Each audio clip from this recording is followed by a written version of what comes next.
Assalamualaikum warahmatullahi wabarakatuh. Salam sejahtera bagi kita semua. Om Swastiastu, Namo Buddhaya, salam kebajikan dan salam sehat selalu. Good afternoon everybody. It is afternoon here in Jakarta, Indonesia. But I believe all participants here are coming from different parts of the globe, so greetings to you all. I would like to welcome you to the G20 webinar series, Recover Together, Recover Stronger.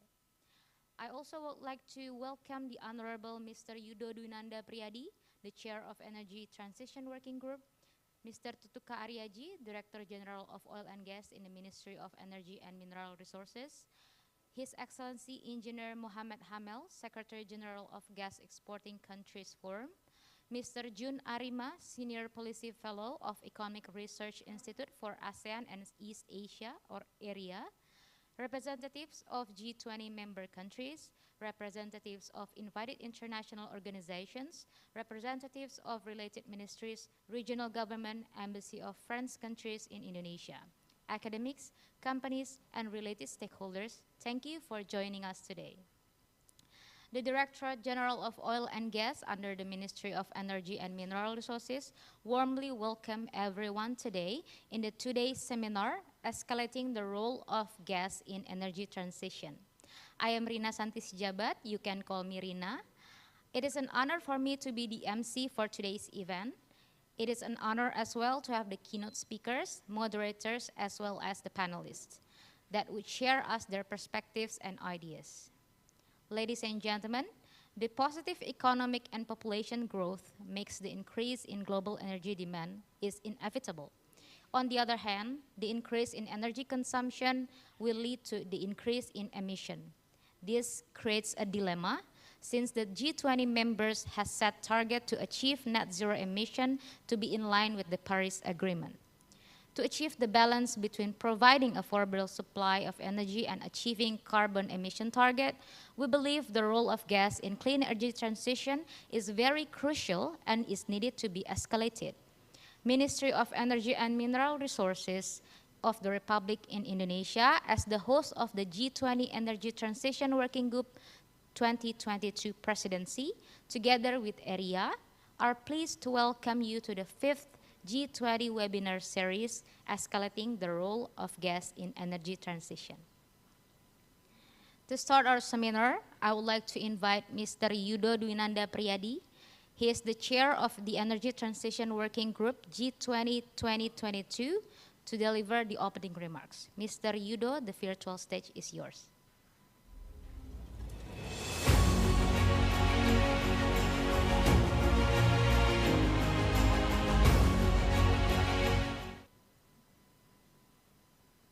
All guest speakers and participants, greeting to you all. Good afternoon from Jakarta, Indonesia. I am Yudo Dwinanda Priyadi, Chair of Energy Transition Working Group ETWG. Is pleased to welcome you all at the webinar number 5 of ETWG webinar series. This webinar will address the inseparable element in clean energy transition, which is about escalating gas roles in energy transition. Before I jump into why gas plays key roles in energy transition, let me highlight the Indonesian presidency's main profile of the Energy Transition Forum. G20 Indonesian presidency addresses the main theme of recover together, recover stronger.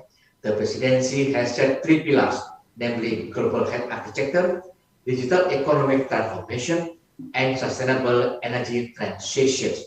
The pillar of sustainable energy transition is held under Energy Transition Working Group ETWG, addressing 3 priorities on accessibility, technology, and financing.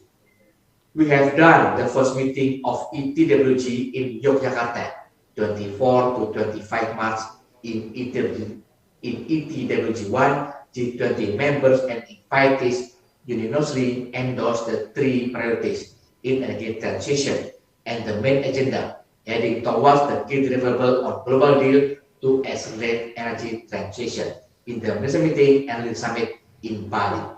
We call all of this journey as the road to Bali.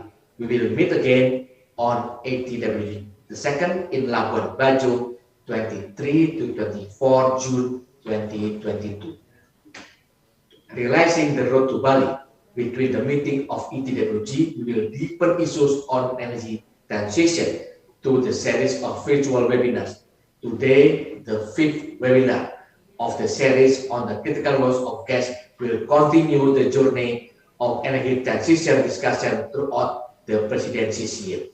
To the Economic Research Institute in ASEAN and East Asia area, I would like to convey our presidency's highest compliments for taking the strategic role as co-organizer of this essential webinar, marking the importance of gas energy contribution in energy transition.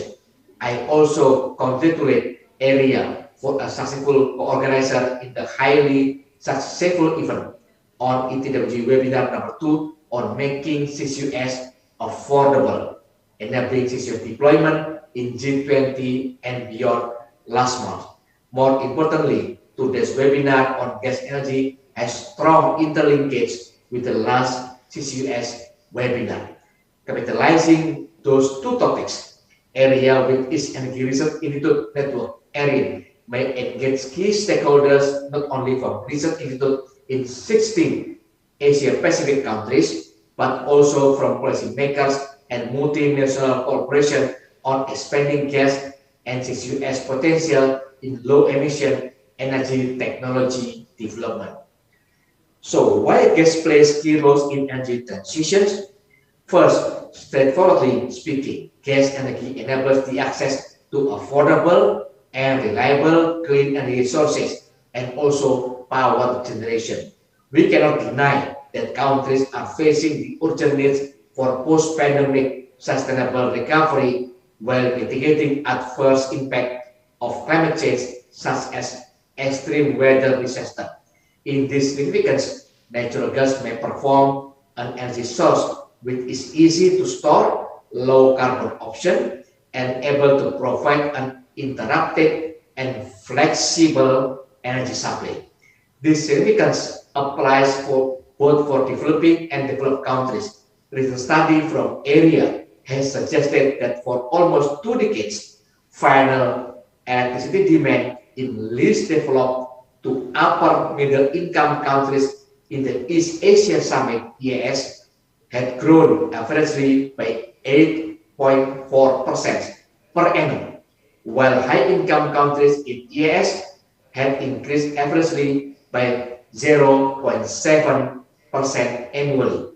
Majority of these countries depend on thermal power generation that consume fossil fuels due to economic feasibility and high capacity factor reason. To respond this situation for achieving clean energy transition, gas offers available option for developing countries to shift from coal to gas.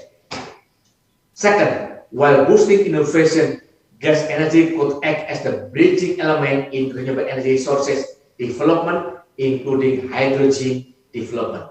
Gas could be placed in tandem with wind and solar energies, which are facing intermittency, while energy storage technologies have to be scaled up and innovative new energy pathways are widely expanded. Natural gas is a pivotal element to drive and scale up the transport and production of hydrogen as a leading clean energy in achieving carbon neutrality. This is even envisaged in the gradual trajectory to achieve net zero emission. Third, in line with its vital role in providing affordable and reliable access, gas is the key energy source to eradicate energy poverty and support the development of clean industries, especially in developing countries. As there are around 760 million global population without adequate electricity access and 2.5 billion without clean cooking access, gas energy can offer lucrative solution to combat these poverties. Fourth, in actualizing the pathways toward net zero emission future, gas energy has its critical contribution in transitioning energy sectors in collaboration with carbon capture technologies, responding to the global call to phase down fossil energies such as oil and coal. The position of gas energy would be seemingly vice versa. New natural gas development are needed and may complement the decarbonization of the energy sector, of course, with the help from CCUS. A UN report suggests that CCUS could bring promising prospects for natural gas to collaborate with renewables in accelerating decarbonization. Moreover, gas with CCUS could potentially address the emission reduction in hard-to-abate sectors from heavy industries. Our global community is currently rowing between the quest for clean energy transition until next 3 decades and the instability of international energy markets due to recent global situation. In this light, area suggests that the role of gas must be escalated to improve emission reduction while emphasizing the importance of maintaining affordable electricity prices globally. Inspired the G20 Naples principle last year, escalating gas role in energy transition will unlock the enhancement of global energy cooperation to achieve energy access targets as well as develop modernized, digitalized, cost-effective, clean, and sustainable energy system and infrastructure while promoting just and inclusive approaches in clean energy transition. Without further ado, to area all distinguished speakers from the global, regional, and national entities, all G20 members, and invited delegates and broader stakeholders, I wish you all a successful webinar. Thank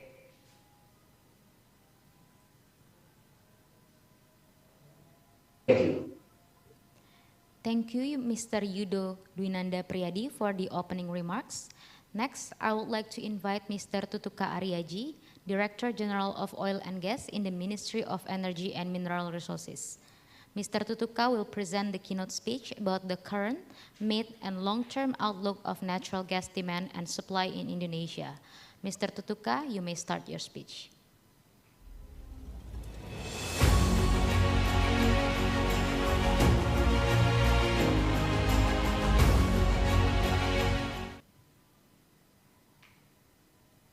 His Excellencies, Engineer Muhammad Hamel, Secretary General of Gas Exporting Countries Forum, Mr. Yudo Dwinanda Priyadi, Chair of G20 Energy Transition Working Group, Indonesia Presidency, Professor Jun Arima, Senior Policy Fellow for Energy and Environment Area, panelists and moderators, attendees, ladies and gentlemen.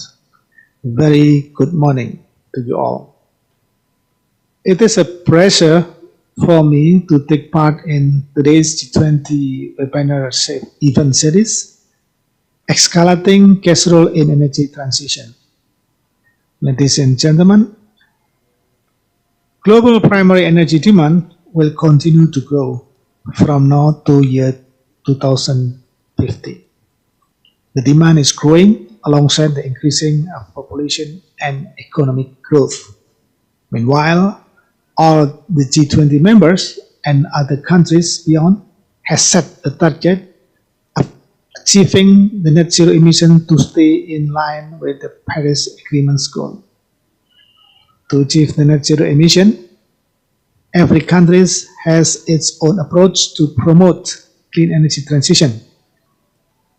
The clean energy transition should be carried out comprehensively in multiple stages by considering competitiveness, cost, availability, and sustainability to ensure that the transition will run smoothly and energy security is not disrupted. Hence, the role of gas in energy transition is crucial by considering that gas resources is still enormous. Its infrastructure is already developed and the demand is still increasing. And most importantly, is its lower carbon emission factor. The role of natural gas in energy transition has become more crucial due to its inherent features, such as its ability to be easily transported and stored. This clean source of energy will expand predominantly across the Asia Pacific and beyond. Ladies and gentlemen, since its first production in 1965, natural gas for domestic use in Indonesia has been increasing. Previously, gas is used more for export purposes. Currently, more than 60% of Indonesia's gas production is used to meet the domestic demand. In the National Energy Plan, natural gas is targeted to reach 24% share in the year 2050 National Energy Mix. Indonesia gas reserve is, among others, one of the key factors in determining the target. The total gas reserve amounting to 62.39 TSCF is spread in all 4 areas in Indonesia. We are inviting all potential investors to contribute in developing these reserves. The government of Indonesia offers the ease of doing business and supporting facilities for investors from regulation, licensing, to fiscal and non-fiscal incentives. Currently, the biggest gas consumer in Indonesia is industry, electricity, and fertilizer. Meanwhile, around 22.57% is exported to perform of LNG and 13.13% is exported through pipelines. The total gas consumption reaches 5.734 TBTUTD. To maintain energy security, Indonesia sets a target 12 PSCFD natural gas production in 2030. According to Indonesia Gas Balance measurement, it is estimated that there is a potential of surplus to supply new domestic industries demand or to be exported. To meet the domestic demand, especially for industry as well as power plant, the government of Indonesia continues to enhance the infrastructure development. For instance, the gas pipeline infrastructure. Besides developing energy small-scale and virtual pipeline is also important to secure energy supply in particular areas with geographical constraints, such as in scattered small islands, especially in eastern part of this country. Where this abundant reserve and potential natural gas market in Indonesia is opened, we welcome the investor to join the gas development in the country to provide reliable energy supply and at the same time to achieve the net zero emission target in year 2060. Ladies and gentlemen, striking the balance between fulfilling growing energy demand and achieving carbon emission reduction target, the role of gas in clean energy transition needs to be escalated. The investment in natural gas projects needs to be increased by globally to boost greater use of natural gas. It is also important to promote gas market integration among the 3 biggest regions of natural gas, which are Asia, North America, and Europe. I also believe that international collaboration, including through G20, would contribute more in escalating gas role to support carbon neutrality. I hope through this webinar event series, we will have very good and detailed discussion on this very important topic. We are looking forward to gaining invaluable knowledge from distinguished speakers and panelists to underline the role of gas in energy transition. Thank you for your attention and attending. Thank you, Mr. Tutuka Aryaji, for your speech about the outlook of natural gas demand and supply in Indonesia. Ladies and gentlemen, now we would like to listen to one more keynote speech. I would like to invite His Excellency Engineer Muhammad Hamel, Secretary General of Gas Exporting Countries Forum. His Excellency Engineer Hamel will present the current, mid, and long-term outlook of natural gas demand and supply in the world, emphasizing the potential escalation of its use in the developing countries. His Excellency Muhammad Hamel, you may start your speech. Thank you very much.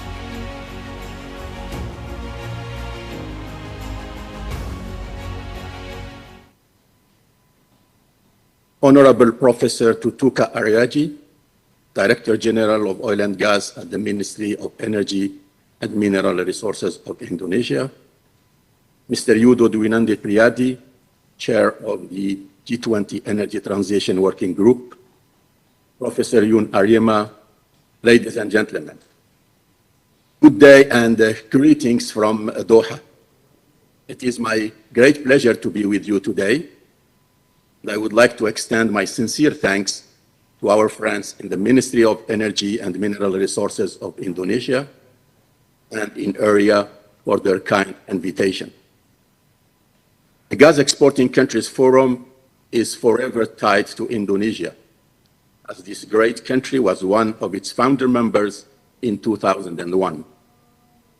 Indonesia, of course, also holds a special place in the G20 community, and we are keen to witness the hallmark Indonesian leadership at work in its presidency of the G20. Next slide, please.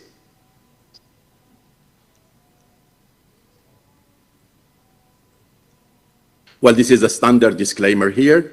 Next slide, please. And this is the outline of my presentation. I will go through the main findings of the most recent GECF Global Gas Outlook. No, previous slide, please. So I will go through the main findings of the most recent GECF Global Gas Outlook with a focus on the Southeast Asia region. I wish to underline at the outset that my presentation is based on the GECF Global Gas Outlook finalized in December 2021.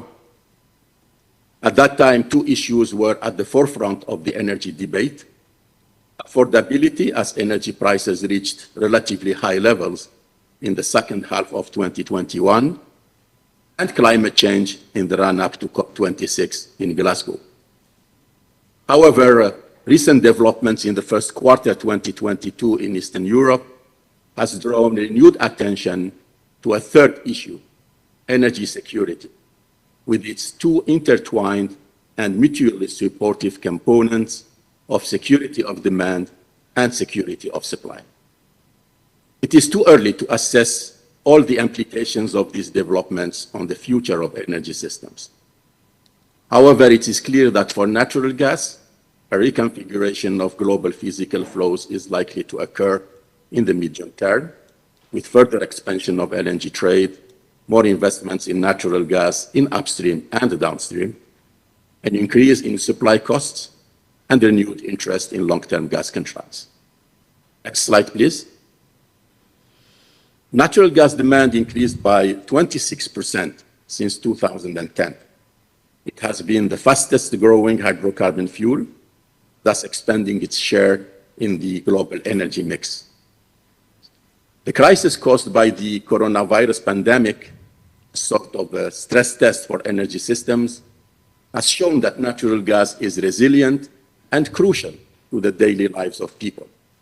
It helped keep the lights on, the homes warm, the hospitals functioning, and the economy running. Clean, available, and flexible, natural gas is also a partner of renewables, as it provides stability and backup to power systems. Furthermore, in the last decade, natural gas networks have extended to new countries and regions, and gas markets today are more global and interconnected than ever. And we expect natural gas to play an even greater role in the future, and I will try in my presentation to explain why. Next slide, please.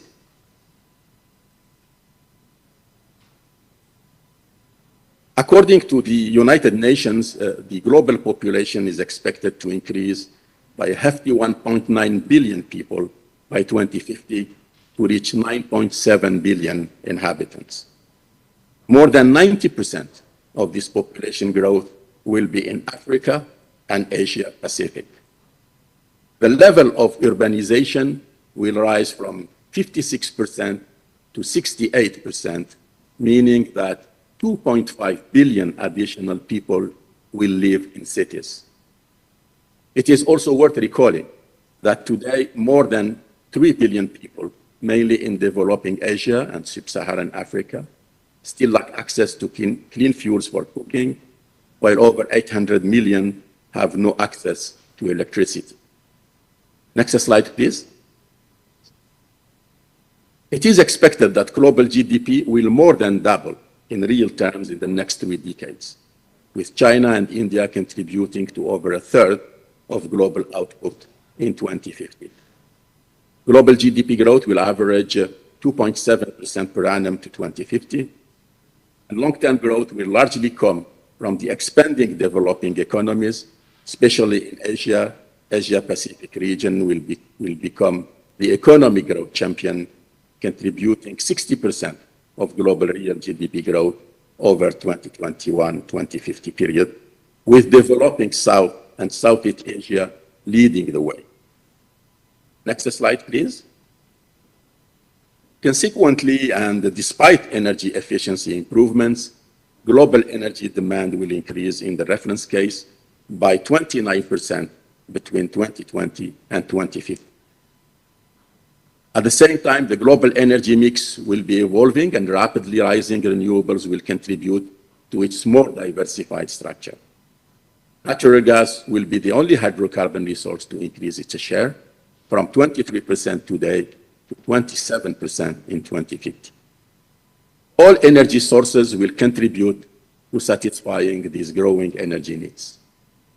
In our opinion, there is no one-size-fits-all model.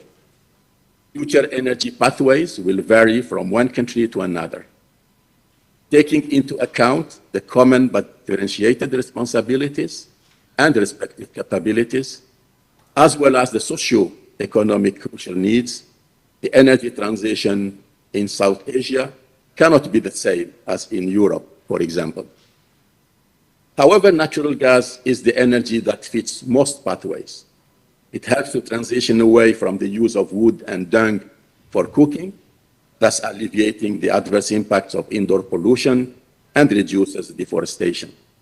It contributes to improving air quality, notably in densely populated megacities and urban sprawls.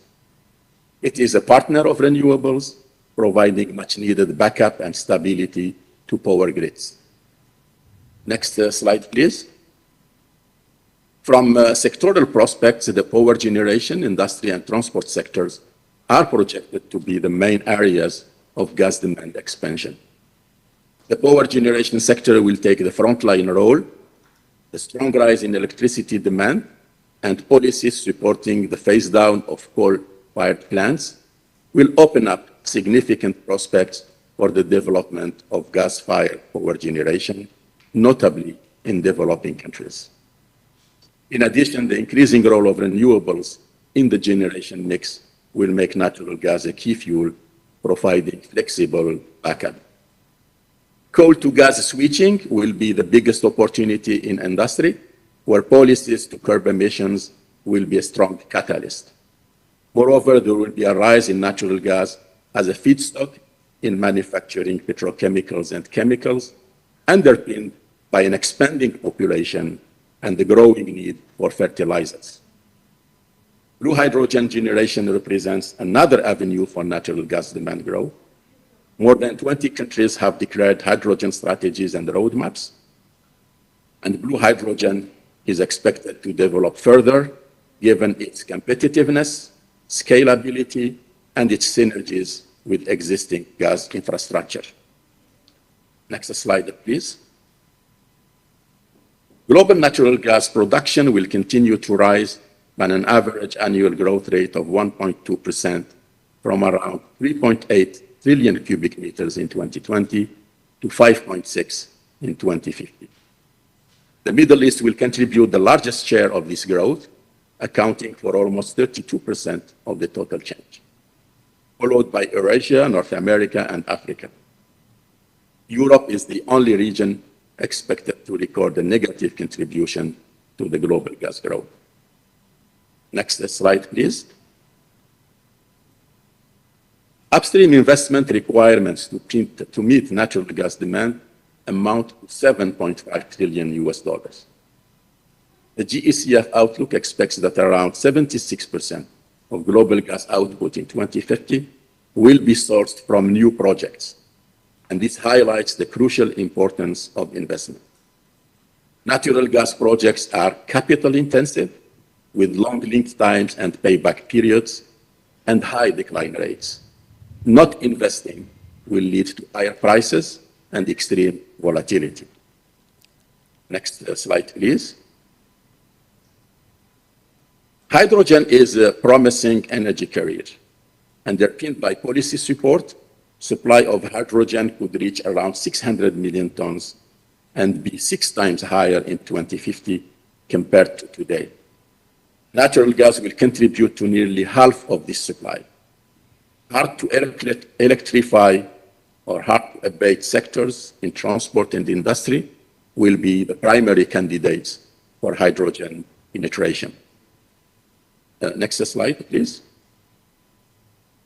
Carbon capture, utilization, and storage is a proven technology that could significantly reduce CO2 emissions and make natural gas even cleaner.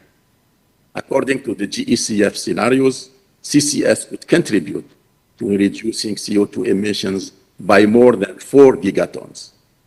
If appropriately scaled up, the potential of this technology is great, one that could contribute to making the objective of net zero emissions a reality. To this end, policy support is necessary, as well as facilitating technology deployment and technology transfer to developing countries. In this connection, I would like to congratulate AREA for launching the Asia CCUS network, and the GECF is ready to cooperate with this collaborative platform. Next slide, please. I will now briefly focus on Southeast Asia. Next slide, please. Natural gas demand in Southeast Asia is expected to more than double, reaching above 350 BCM by 2050. Power generation will be the main driver for natural gas growth, as electricity demand will almost triple, propelled by urbanization, rising income, and cooling requirements. The continuing development of LNG to power supply chains and interconnectivity will be key factors, facilitating the lure of LNG into the region that will bridge the widening gap between gas production and growing demand. Next slide, please. The power generation mix is expected to change significantly. Amid strong ambition towards renewables, gas-fired generation will play a critical role regionally, being a significant component in the transition away from coal-fired generation, while complementing variable renewables and stabilizing even more complex power grids. While today coal is the dominant fuel in the power sector, it is projected that gas will become the largest generation source, providing more than 35% of the power generation mix after 2040. Next slide, please. This slide clearly shows the considerable potential of coal to gas switching and CCUS to reducing CO2 emissions in the power sector in Southeast Asia. As much as 300 million tons of CO2 could be abated by 2050 using coal to gas switching. This is almost 1/3 of total emissions from the power sector. If in addition CCUS is applied and implemented, the potential reaches 800 million tons, or almost 85% of the sector's emissions. Next slide, please. In conclusion, I would like to stress that natural gas will continue to play a crucial role in fueling economic growth, alleviating poverty, improving air quality, and mitigating climate change. It is a supporting partner of renewables, and it is an enabler of the energy transition. The growing global needs for natural gas can only be met if investments are made in a timely manner. And to this end, we call for policy support, stability, and predictability. Coal to gas switching is a realistic and cost-effective mitigation pathway, in particular in developing countries. And CCUS and blue hydrogen would further expand the positive role of natural gas in the energy transition. In closing, I wish to underline that the upcoming G20 Energy Ministers meeting in Indonesia could contribute or could constitute an opportunity to, one, emphasize the positive role of natural gas in satisfying global energy needs and in contributing to eradicate energy poverty, and two, promote cooperation in research, development, and deployment of carbon capture, utilization, and storage, including the transfer of experience and best practices to developing countries. I thank you very much for having me today, and I wish you all the best. Thank you very much.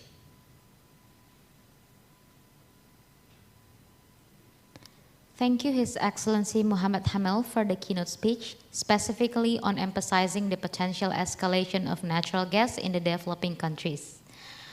Ladies and gentlemen, on the next agenda, to get deeper into the context so that our discussion will be more focused, I would like to invite Professor Jun Arima, Senior Policy Fellow of AREA, to give us presentation about the stocktaking of natural gas, the fundamental principle for the developing countries to escalate the use of natural gas and the proposed action plans to be taken. Thank you very much.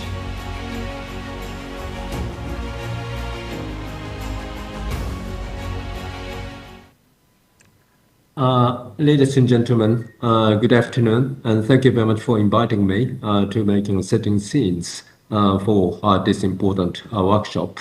The next slide, please. Yes, and this is the most recent outlook of the IEJ Institute of Energy Economics of Japan. And this reference scenario of the most recent outlook shows that global primary energy demand will continue to grow from now to 2050 substantially, and Asian region will occupy the bulk of incremental energy demand. And energy demand will continuously be dominated by fossil fuels, including coal, natural gas, and oil. Next one, please. And under this reference scenario, dominance of fossil fuels and also Asian region is the same, also in power generation. While, as you can see on the right figure, renewable energy will increase its share, fossil fuel will continuously occupy substantial share even in 2050 under these scenarios. Next one, please. As a result, as a strong contrast with other regions, Asian region will see very high CO2 emissions growth in accordance with robust economic growth. And in particular, India and ASEAN countries will continue to rise its emissions even beyond 2030. Next one, please. And of course, it is not consistent with the outcome of the COP26. And COP26 adopted Glasgow Climate Pact, pursuing efforts to limit the global average temperature increase to 1.5 Celsius above pre-industrial level. Decision also urges countries to accelerate efforts towards the phase down of unabated coal power. Next one, please. To reach 2050 carbon neutrality globally, countries need to take all available measures, including efficiency, hydrogen, electrification, renewable, nuclear, and CCUS. Next one, please.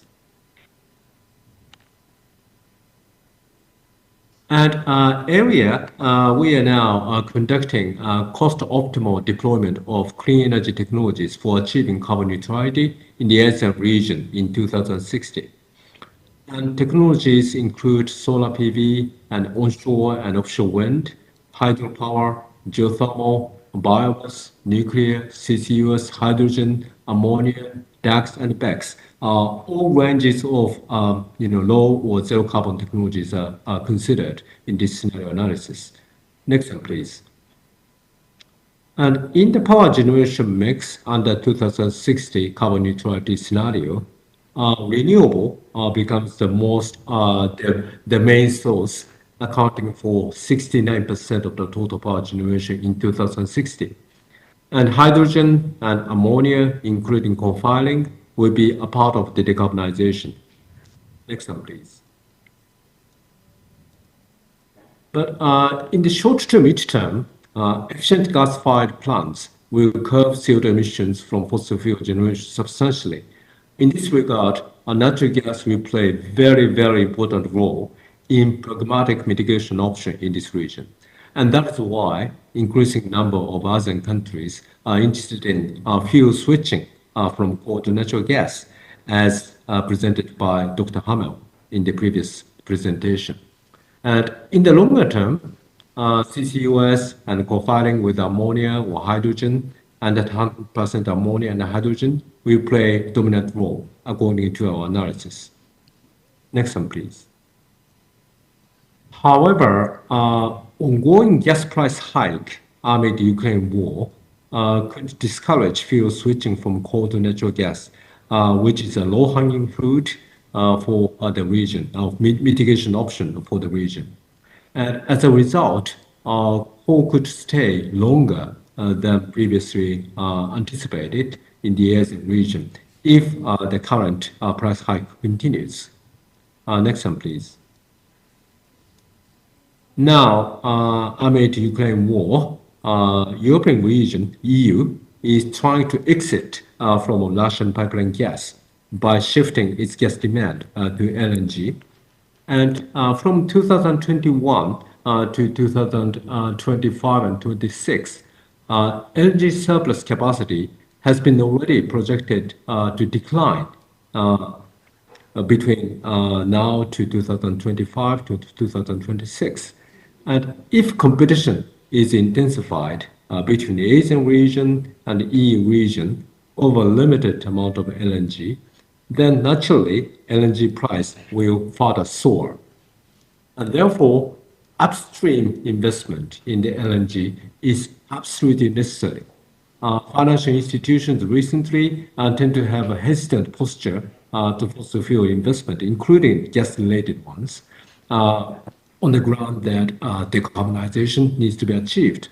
But this sort of trend could discourage fuel switching from coal to natural gas. And I think that is a very much important point to be highlighted in this workshop, I think. Next one, please. And in this regard, greenfield and brownfield LNG projects in US, Canada, and Australia are highly expected for providing more LNG supply to the global market. And in particular, brownfield projects have advantages such as lower risk and quick additional production and relatively low investment cost. And in addition, US and Canadian projects have no destination clause or take-or-pay clause. And this will contribute to more fluid and flexible gas market in Asia, which is absolutely necessary for expanding the role of natural gas in this region. Next one, please. And of course, the fossil fuel is likely to stay longer in the energy mix in this region. So given high dependence on fossil fuels in the Asian region, the role of CCUS is absolutely essential for mid to long-term decarbonization. If ASEAN countries successfully switch from coal to natural gas, still natural gas is a fossil fuel. So for the sake of complete decarbonization, CCUS is absolute necessity. And fortunately, ASEAN has abundant storage capacity. Due to vast differences in economic development and emission profiles among countries in the region, approaches to CCS could be also diverse. But a regional hub could promote regional collaboration and achieve economy of scale and further reduce cost. Next slide, please. With this in mind, as introduced by the GCF kindly, area in Japan launched the Asia CCUS network in June last year.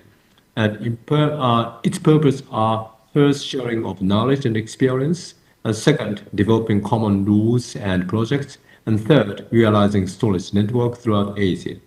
And 4 workshops and capacity building program have been already organized up to now. Next one, please. The challenge is, the decarbonization, which we are aiming at, needs to be backed by affordability. And according to the UN global poll called My World 2030, all the G20 countries put very high priority on SDG 3, health, and SDG 4, education. On the other hand, while G7 countries put the highest priority on SDG 13, namely climate action, non-OECD G20 countries tend to put much higher priority on SDG 1, poverty eradication, and SDG 8, job and economic growth. This tendency could be further intensified under COVID-19 and also ongoing Ukraine war, which could result in higher energy prices and also stagflation of the world economy. So this is challenging since non-OECD countries, in particular those in G20, have pivotal role in combating climate change. If they do not take a decisive action, then the 1.5 degrees or global carbon neutrality could become in vain. From this viewpoint, current LNG price hike is completely contrary to short to mid-term mitigation potential.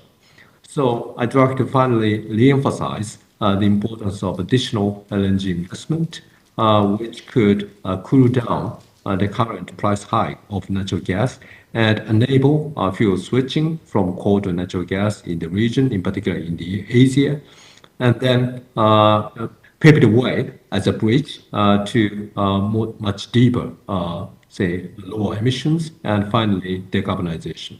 So I hope that this initial presentation could provide some sort of food for thought for the following panel discussion.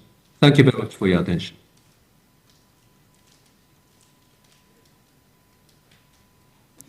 Thank you, Professor Jun Arima, for providing us such extensive information about status quo regarding natural gas and the proposed idea to escalate its use to support energy transition. Dear participants, before we continue to the next agenda, I would like to ask you a favor to fill in the event survey. You can access the link to the survey in the chat box down below.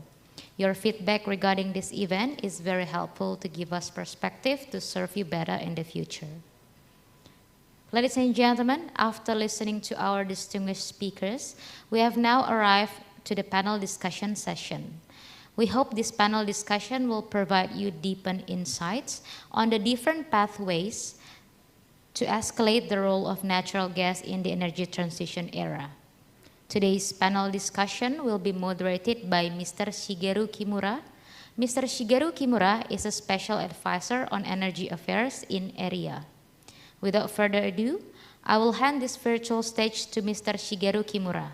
Mr. Shigeru Kimura, you may please lead the discussion.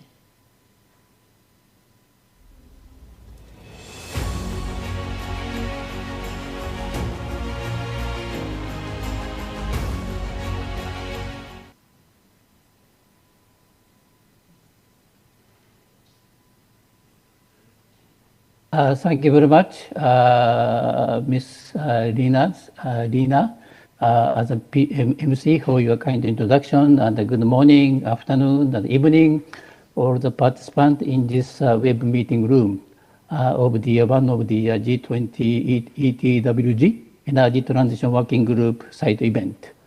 Again, my name is Shigeru Kimura of area, and I'm honored to take role of this panel sessions. First of all, I'd like to lightly touch upon the current situation of the energy situations. After COP26 held in Glasgow, UK last autumn, as Arima-san mentioned, the world has steered toward carbon neutral society with the target year of the 2050 or after. And however, carbon neutral never be accomplished suddenly one day, and we have to reduce CO2 emission year by year gradually. And finally, the world will achieve the net zero emission, hopefully around the year 2050. Thus, initial stage of the clean energy transition period, which is about the until 2030, we dedicated to reduce the CO2 emission, applying the existing and affordable fuel or energy technologies. So that gas will be an important option for us to contribute to CO2 reduction through the shifting from the coal power generation to gas power generation. In addition, gas power generation is suitable to contribute penetration of the variable renewable energies, such as the solar and the wind, due to the easy adjustment of the power output, power generations. On the other hand, due to the Ukraine conflict, global oil and gas market are becoming highly volatile, and oil and gas prices are going up. Therefore, how to utilize the gas consumption under the high gas price condition is a main theme of the this panel sessions. In this regard, I'd like to list up the discussion point as follows. Perspective of the gas supply and production, how to increase the gas production because of the demand increase. Perspective of the high volatile gas market. Now currently gas market is very volatile. So that we need to how to mitigate or calm down to the volatile market, and also negative impact to the carbon neutral, which will be brought by the high gas price. If gas price is high, we cannot use the gas easily. So that maybe I guess there's some negative impact. And the prospect of the role of the renewable, especially solar and wind, under the volatile gas market. Because the solar and wind is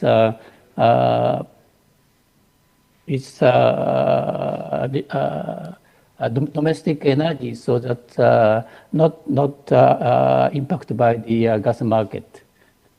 So everybody can hear. Internet connection is okay. I'm not sure. Yeah, it's okay. It's okay. Okay. And today.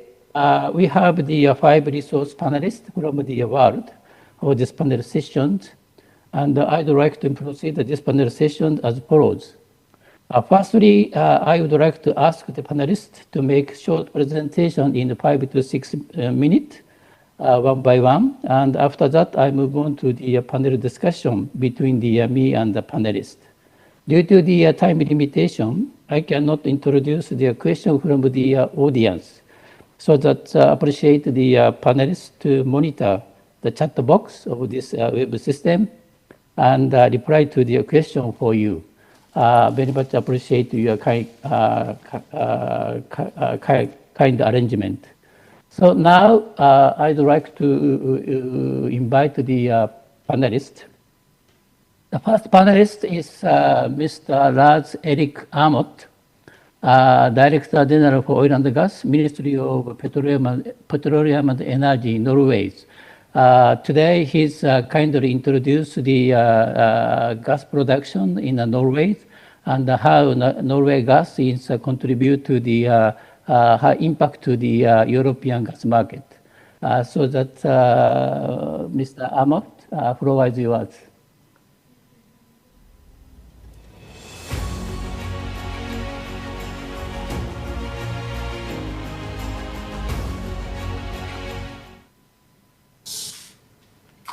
Thank you, Excellencies, ladies and gentlemen. Good morning to you all from Oslo. This conference is happening against a gloomy backdrop in Europe. The unacceptable Russian invasion and ongoing war in Ukraine will have long and everlasting consequences also on energy. Exactly how, it's too early to tell. Markets were already under pressure from tightening supply and demand growth during 2021 as the pandemic measures were eased globally. In December 2021 gas prices reached record levels. The war in Ukraine and sanctions and other measures taken against Russia have shaken the world commodity markets further, including the gas market. The war has added uncertainty about future gas supplies and a risk premium to the price. In Europe, long-term contract has been phased out over the last decades. The high spot prices and the extreme volatility is bad for the consumers and businesses in Europe. This situation might be with us for a while. World supply chains is still under stress due to COVID-19. Inflation threatens economic growth globally. Energy and climate policies are changing. The capital market has increased focus on ESG. We see growing rivalry between global powers. If these developments hamper new investment in energy production and infrastructure in the years to come, we might be into a challenging period for world energy. Through the trade in LNG, gas prices are linked globally, and gas plays an important role in many sectors, including in power generation. Events and developments in one part of the world and/or in the power sector therefore affect more or less all countries. The turbulence in the current affordable energy is key to both social and economic development. Demand for energy, including gas, is not that elastic. Households and businesses need energy every day. There now seems to be an increased understanding that gas will be needed for the decades to come, also in Europe, to help reduce emissions, to provide security of supply. Import dependency for gas is growing in Europe. Norway is the only net exporter of gas in Western Europe. We produce around 120 BCM a year, or 3% of world demand. All comes from our fields offshore at our continental shelf. And we hardly use any gas domestically, so almost all the gas is exported via pipelines to Europe. In the UK, which is still a significant producer, more than half the gas needs need to be imported. The countries within EU itself hardly produce any gas. If you look at the production combined in EU, UK and Norway, the production covers less than 50% of the gas use within the countries. Therefore, the gas needed is imported through pipelines and through LNG. As a result, Europe is increasingly competing in the global marketplace for LNG, and a phase-out of imports from Russia will significantly add to Europe's need for gas imports through LNG in the coming years. In Norway, it is the oil and gas companies that explore, develop and produce oil and gas. The different companies are also responsible for selling their oil and gas in the market on commercial terms.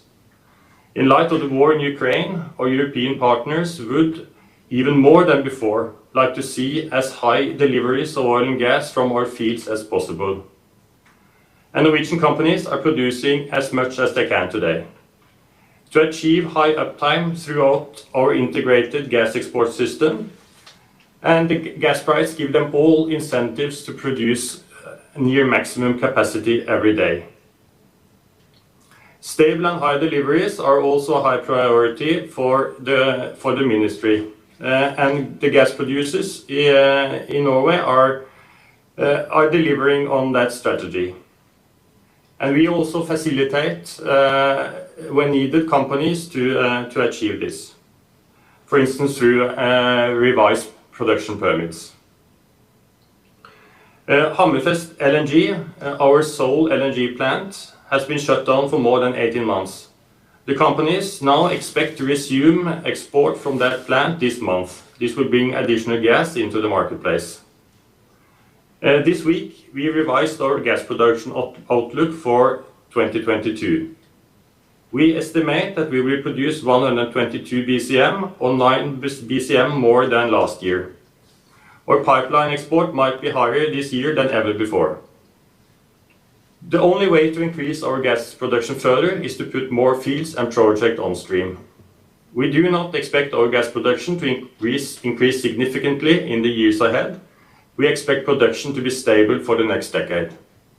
Beyond 2030, aggregate production level will depend heavily on future exploration results, new field developments, and future investment in producing fields. At the same time as we continue to develop our oil and gas resources, we have ambitious national targets for greenhouse gas emissions reductions. A part of this is to keep greenhouse gas emissions from oil and gas production low. We have had a ban on flaring since the 1970s, and the companies at the shelf have for decades faced a high price on their emissions of CO2. As a result, emission per unit of oil and gas produced in Norway are much lower than the global average. And still, ambitions for further improvements are high.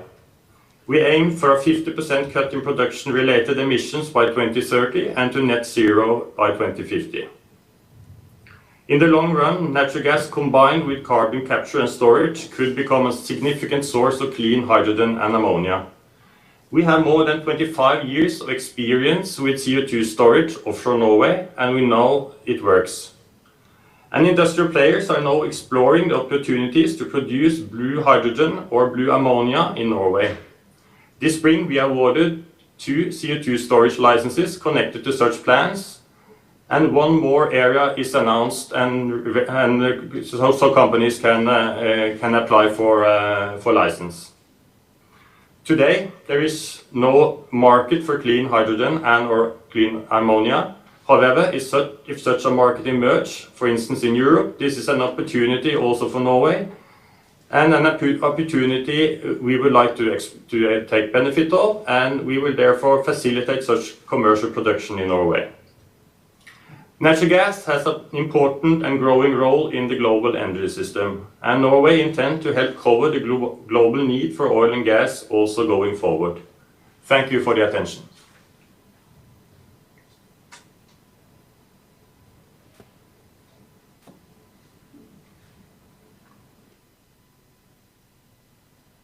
Thank you very much, Mr. Ahmad, for your kind presentation. He introduced the current gas and oil and gas market in Europe, and how is Norway is contribute to the gas market, European gas market, because the Norway is gas exporting countries.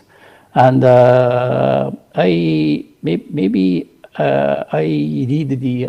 understand the Norway is not to increase the production amount, but continue to keep the current production volumes, and continue to export gas to the European market. And also, in order to achieve the net zero emission by the 2050, to produce the blue and the green hydrogen, and also the application of the CCUS. That is my summary of the Mr. Ahmad presentation. Thank you very much again, Mr. Ahmad. Next is Mr. Nassar Khamis Al-Suwaidi, Acting Assistant Undersecretary for Petroleum and Mineral Resources, Director of the Petroleum and Gas Affairs Department, Ministry of Energy and Infrastructure, UAE. So he is today kindly introduce the UAE gas production situation, current and the futures, and also the very much appreciate the rightly touch upon the how do you see the international gas market in the future. So that Mr. Al-Suwaidi, floor is yours.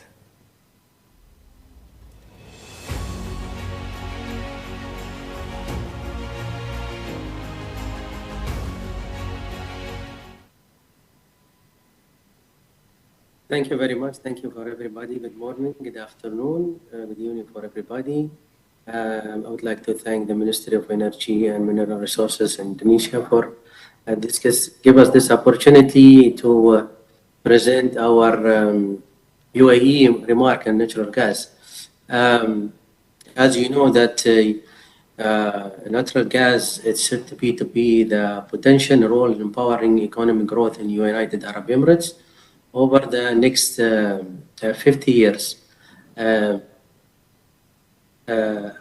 As the world right now, we have facing some of the issue regarding the war in Ukraine and the COVID-19 that been recovery that time.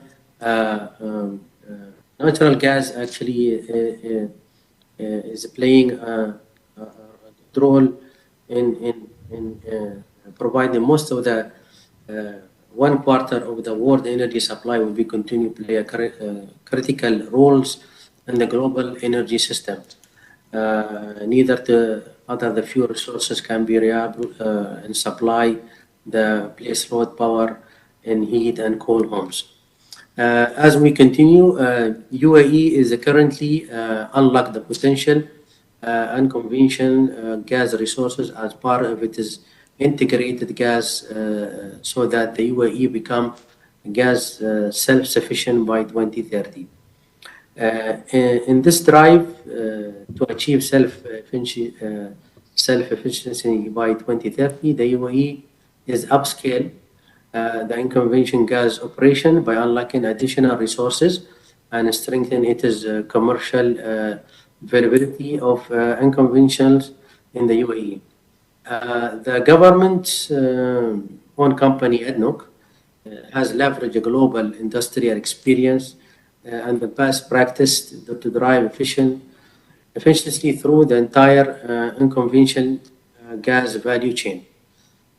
In November 2018, ADNOC signed a regional first unconventional gas concession agreement with Total, granted 40% stake of the Ruwais unconventional gas concession, while ADNOC retains 60%.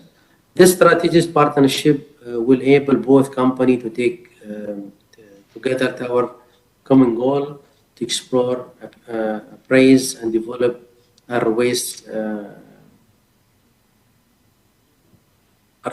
form. Committed to this drive invention, ADNOC have adopted proving technology used to provide in the production of unconventional oil and gas from other regions of the world and tolerate them to the UAE. Unique environment, condition, and reverse information.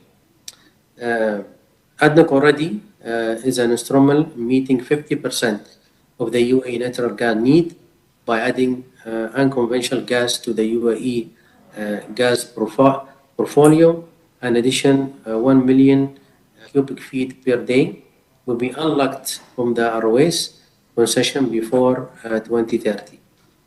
Potentially contribute to the ADNOC ambition to become the net gas explorer while powering the natural for generation to become. Some of the projects that have been introduced in the UAE, we have the Gasha project.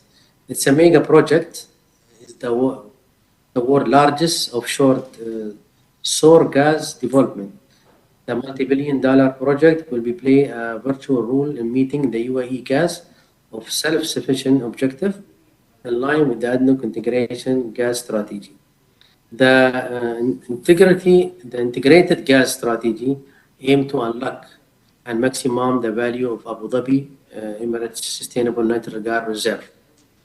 The mega project is estimated to be hold significant recovery of gas reserve when it become on stream. The Gasha mega project is expected to produce more than 1.5 billion standard cubic feet of natural gas per day.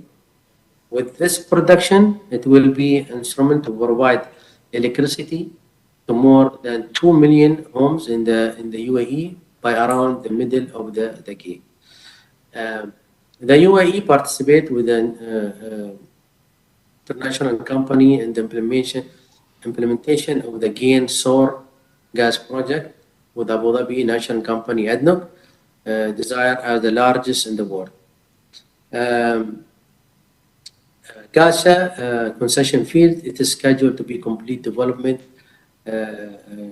large quantity of gas reserve that can be extracted and start production, it is by 2025. When the country export to produce more than 1.5 million cubic feet of natural gas per day before end of 2030. One of the things that we are working on also, UAE announced that will advance the world scale of blue ammonia production facilitated in Ruwais, Abu Dhabi, which plan to be capacity of 1 million natural 1 million natural ton per year. The blue ammonia plans has been moved to design phase. It will be developed with a new trans-industrial ecosystem and chemical hub in Ruwais also. Ammonia has been one of the 7 planned eco project for TAZA with the chemical made from a combine of nitrogen and hydrogen derived from the natural gas through the convention carbon intention fiber push process. The project will be built UAE position as a major producer and reserve holder for natural gas and leader carbon capture, utilization, and store. I think this will end up my presentation to you. Thank you very much. Thank you very much. Thank you very much, Mr. Al-Suwaidi, for your informative presentations. And you mentioned about your target is gas self-sufficiency is 2030, so that now UAE is facing a lack of the gas, but 2030 UAE will be self-sufficient gas countries by the 2030s. And also the UAE continue to increase the gas production, and hopefully in the future UAE will be gas exporting countries. And now because there are some projects, offshore natural gas project is ongoing, and also inside internal use of the gas in UAE, that is mainly power generation. And also he mentioned about the in near future UAE will produce the blue ammonia using the gas and export to the or internal use or export to maybe Asian countries such as the Japan and Korea. So that is my summary of his presentations. Thank you again, Mr. Al-Suwaidi, for your presentations. Next, I'd like to invite the Dr. Dmitry Sokolov, Head of the Energy Economics and Forecasting Department of GECF. His long experience is experience on the energy outlook modeling, especially on gas outlook. Today, he's kindly introduced the GCF research study analysis, and also his presentation is hopefully touch upon the how to use green gas, how to use gas greenly, applying the new technologies, how to produce or how to use gas greenly, applying the new technologies, CCS, hydrogen, and others. Now, Dmitry, floor is yours.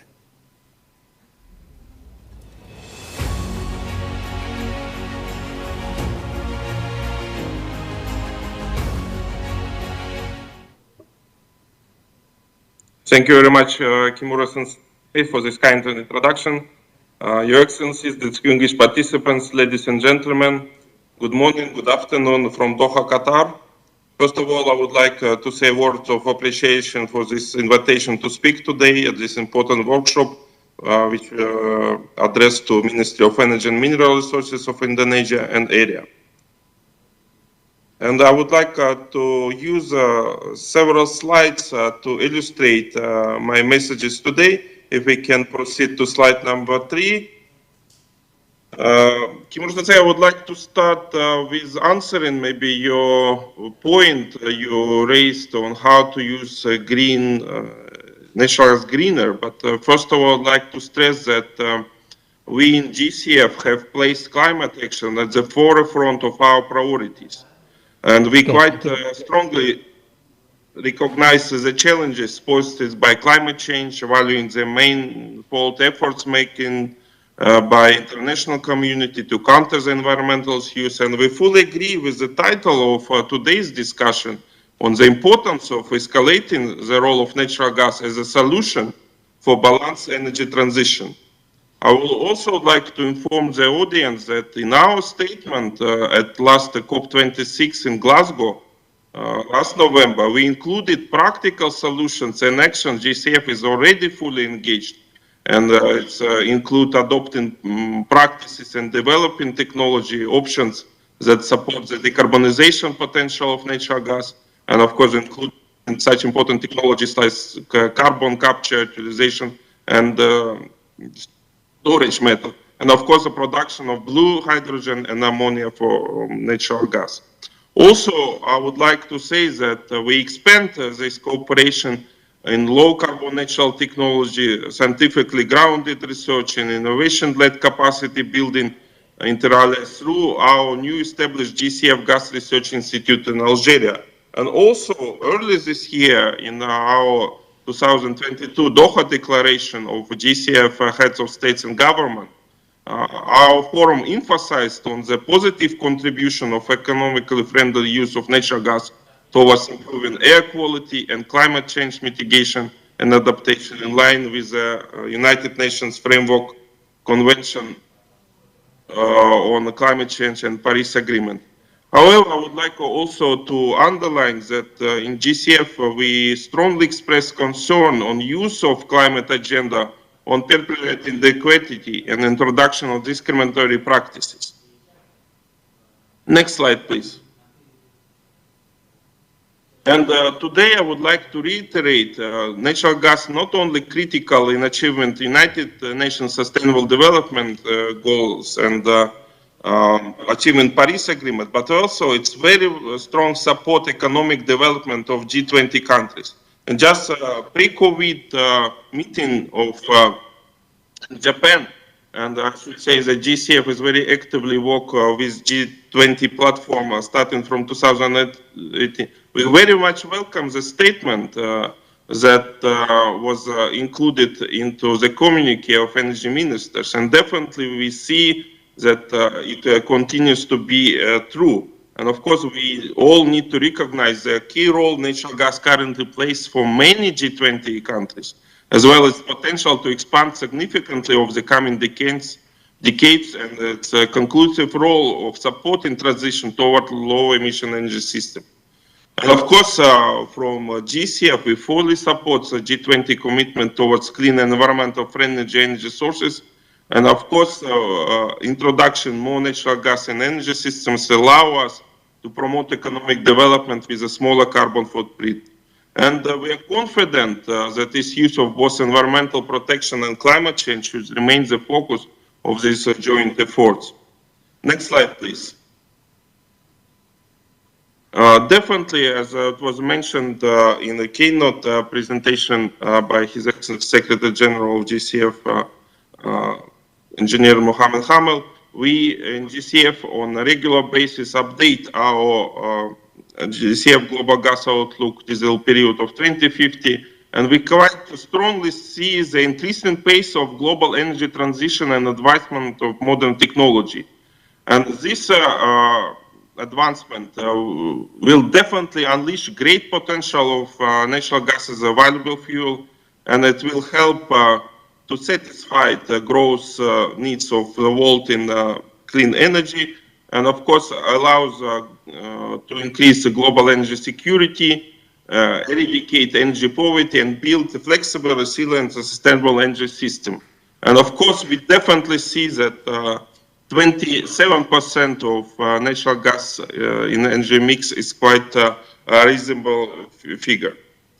Also, we'd like to say that this increase in consumption is led by increasing demand in a number of new sectors, particularly in transport. We also see that natural gas will play a crucial role to solve the issue of accessing to clean cooking, which is one of the programs inside the G20. Next slide, please. And also, GCF is not only one agency which sees the increase of and escalating the role of natural gas. Of course, we understand that there is plenty of scenarios exist these days, which are sometimes driven by political motivation. Nevertheless, if we look into the scenarios which was published in recent months, all of them agree, and there is a consensus that the natural gas will play a crucial role. Also, I would like to say that GCF, one of the first of our organizations which acknowledge the potential of hydrogen, and we have a special dedicated scenario on how to increase the role of hydrogen in the future energy mix. We definitely acknowledge the potential of hydrogen as a clean energy carrier, as well as strengthen international cooperation. In this will allow us to further develop usage and dissemination. Also, GCF joins a growing international consensus that clean methane source hydrogen based on CCUS technology will play a significant role in world transition to sustainable energy future.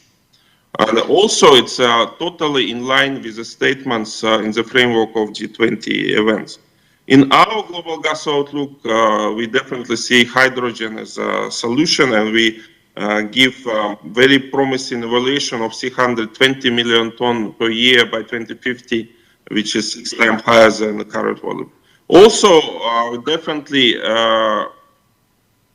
underlines that GCF is now see a solid potential, and we definitely see almost half of possible export of hydrogen can be covered by future supply from GCF member countries. In conclusion, I would like to underline that GCF will take every effort to contribute to G20 presidency of Indonesia and reaffirm our readiness to provide analytical support to working group on energy transition. And we do this quite a number of years previously. We also provide quite a strong support in the framework of JODI. And again, I'm very thankful for this opportunity to talk to you today. Thank you very much. Kimura-sensei, back to you. Thank you very much, Dimitris, for your insightful presentations. And I say the greener use of the gas, but Dimitri mentioned about the climate agenda. It's a very important issue of the GCF, and this agenda is harmonized with UN SDG, Sustainable Goal Development. And also, I'm very interested to GCF Gas Research Institute in Algeria. And this research institute is really focused on the technology matters. So that I'm not sure it's currently already existing or will be set up. But anyway, it's this institution's role is very, very important because we continue to use the gas. And also, according to the GCF outlook, the gas demand is increasing, not only the electricity, but also the transport, CNG, and also the some cooking stove replaced by the biomass. So that gas demand is surely increase. I understand. And also, GCF is also considering to produce the hydrogens and using the gas with CCS. It means green hydrogen, and also the CCS technologies. Maybe this will be conducted by the GCF Gas Research Institute in Algeria. And once this technology will be set up, that this one is surely contribute to the carbon neutral by the 2050s. And thank you very much, Dimitris, for your encouragement speech. And GCF is surely cooperate to the G20 ETWG activities. Thank you again, Dimitris, for your presentations. And next, I'd like to invite the Mr. Lakmat Ashari, Executive Vice President of Oil and Gas, PT PLN. PLN is Indonesia State Electricity Companies. Today is Mr. Lakmat is introduce the PLN strategic plan for carbon neutral pathway toward 2050 or 2060s. So that we are very interesting to hear the PLN strategic plan to carbon neutral pathway. Now, Mr. Lakmat, provide your words.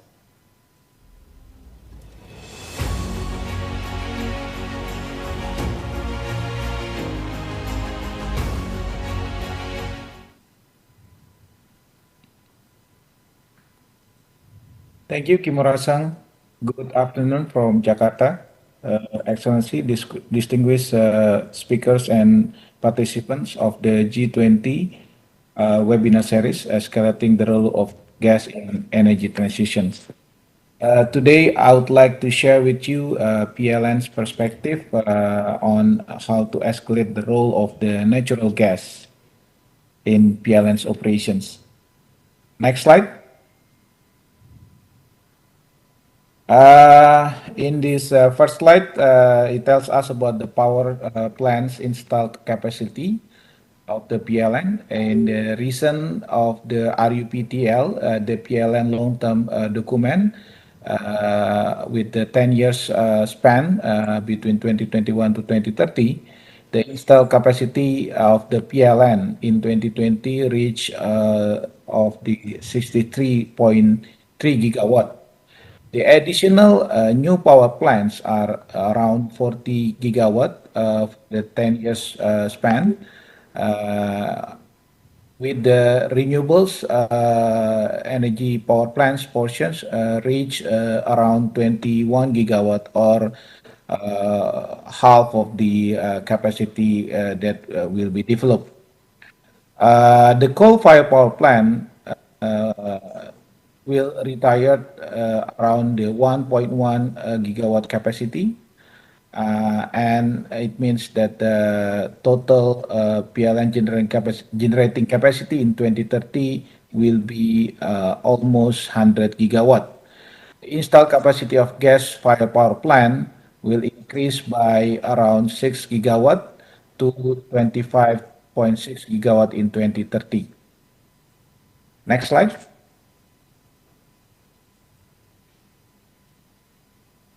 In the left-hand side, the graph is described on PLN energy mix projections for the 10 years ahead, while the right-hand side graphic is concerning about the projection of the gas utilization with the distribution on LNG and also the pipeline gas.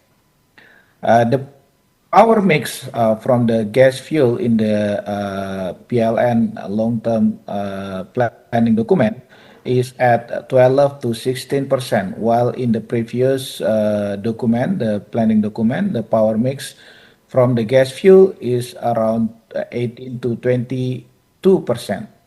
The gas power mix planning of the 12 to 16%, the average of the gas demand in the optimal scenario in the 2021 to 2030 RUPTL required around 1 BCFD. This change was caused by the correction of the lower electricity demand growth, as well as the utilization of the new CFPP, the coal-fired power plant, which has been reach the COD or commercial update in the recent year.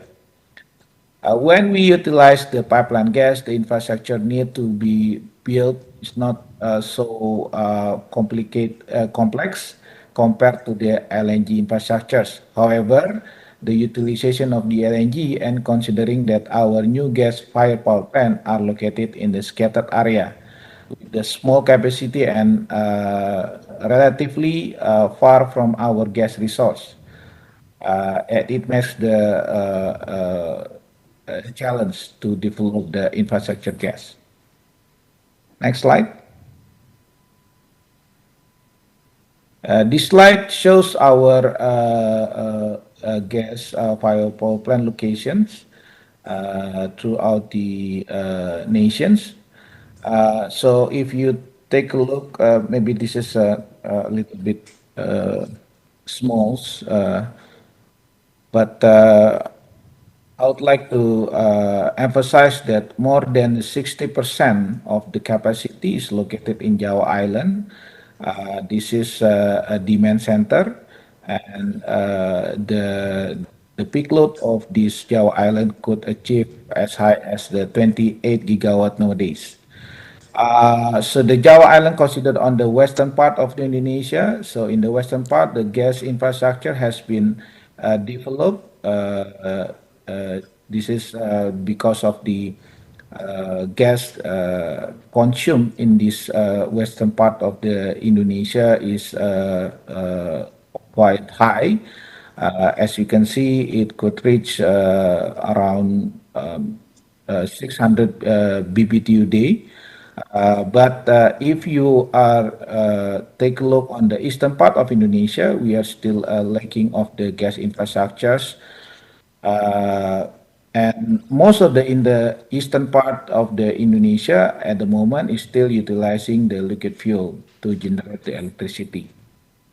Next slide. So to escalate the role of natural gas, the PLN now is planning to develop more on the infrastructure gas to utilize more gas, especially in the eastern part of the Indonesia. So with most of the new fired gas power plant is located in the scattered area with the limited generation capacity, and it's located far from the gas source. So PLN need to design gas or LNG supply chains to provide affordable costs, generation cost, and reliable operation in the gas-fired power plant.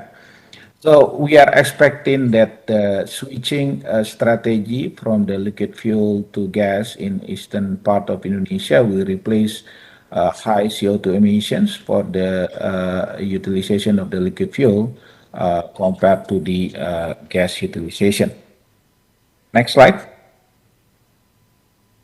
To support the commitment of government of Indonesia to reduce the CO2 emission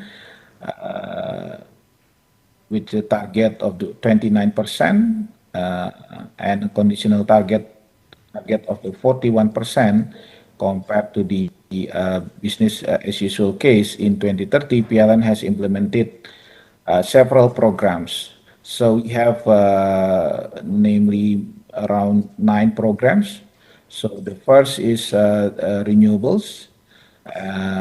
So we are, as we can see on the first slide, that in the 10 years program starting 2021, PLN has setting more than 50% or around 50% of the additional generation capacity on the renewables development. And number 2, the de-dieselizations. So this is the name of the program that we are switching from the liquid fuel utilization to renewables in the scattered area. So mostly in the eastern part of Indonesia. And the program number 3 is the biomass co-firing. So as PLN now has more than 50% of the power plant fleet is on the CFPP. So our strategy is to on reducing the CO2 emission is to have a biomass co-firing. So the program number 4, energy efficiency improvement and grid loss reductions. Now program number 5 is the gas expansions. So as we discussed in slide number 2 or number 3, we have a program to also to switch the liquid fuel utilization in eastern part of Indonesia by developing the gas infrastructures. And program number 6, clean coal technology. As we are now completing our 35 gigawatt generation capacity program, most of the development of the CFPP is utilizing the USC or ultra supercritical technology. To catch the conditional target PLN to add some programs such as the early retirement of the CFPP and is already reflected in our long-term planning document or REPTL. And also we are now exploring the carbon capture, the CCS and storage, and also CCU technology. And also the last program number 9, we also now is evaluating and following the development of technology of hydrogen co-firing. Next slide. So now in order to develop this gas infrastructure or to increase the utilization of the gas for the power generation, PLN challenge is how to ensure and optimize at least 3 things. One is how to get the guarantee of the availability and security gas supply, both short-term and long-term. And at the moment, Indonesia gas source or LNG source still sufficient to feed up the LNG or gas demand of the PLN. And the second, how to optimal and reasonable flexibility of the gas supply to suit the operational needs of the generator. And the third is fulfillment of the primary energy cost efficiency at the point of the generations. So I think that's my last presentation. Thank you for your having me today and wish you all the best. Thank you. Thank you very much, Mr. Rahmat Ashharis, is for your informative presentation. As we really understand the PLN is decrease the coal power plant, but on the other hand, increase the renewable energies, solar and wind, and the gas power plant. And also in terms of the gas-fired power plant, western part is well developed, but eastern part of Indonesia is less infrastructures. So that gas utilization in the eastern part is some infrastructure will be needed. So that in this regard is LNG, but small and medium-sized supply chain in eastern areas, because the eastern areas consist of a lot of islands and very scattered. So that energy supply chain, small and medium energy supply chain will be needed, some kind of the infrastructures. And I think also he touched upon the NDC, and coal is retired, but initial stage is coal plus biomass is one of the ideas. And also the now is a lot of islands, they use the diesel for power generation, but replaced by the solar. It's very, very makes sense, especially in the eastern part. And energy efficiency is very, very, I fully agree, it's very important. And increase of the gas power plant, and on the other hand, retirement of the coal power plant. And even though the coal power plant is maybe remaining this high efficient type of the coal power plant, like a USC, and plus ammonia co-firing is one of the ideas. And also PLN is also considered the new technologies such as the CCU and the CCS and hydrogen and ammonia. Thank you very much, Mr. Rakamat, for your presentations. And last but not least is I'd like to invite the Dr. Siri Jirapogungham, a former Energy Minister of Thailand and currently is a chairman of the IRPC, Integrated Refinery and Petrochemical Complex Public Limited Companies, and also he in charge of the several board director of the Bangkok Bank and the Thai Airways. So today, Dr. Siri is introduced as the carbon neutral and the role of gas in Thailand, and also the hopefully appreciate to Dr. Siri to touch upon the historical trend of the ASEAN gas market and in the future. Now, Dr. Siri, floor is yours.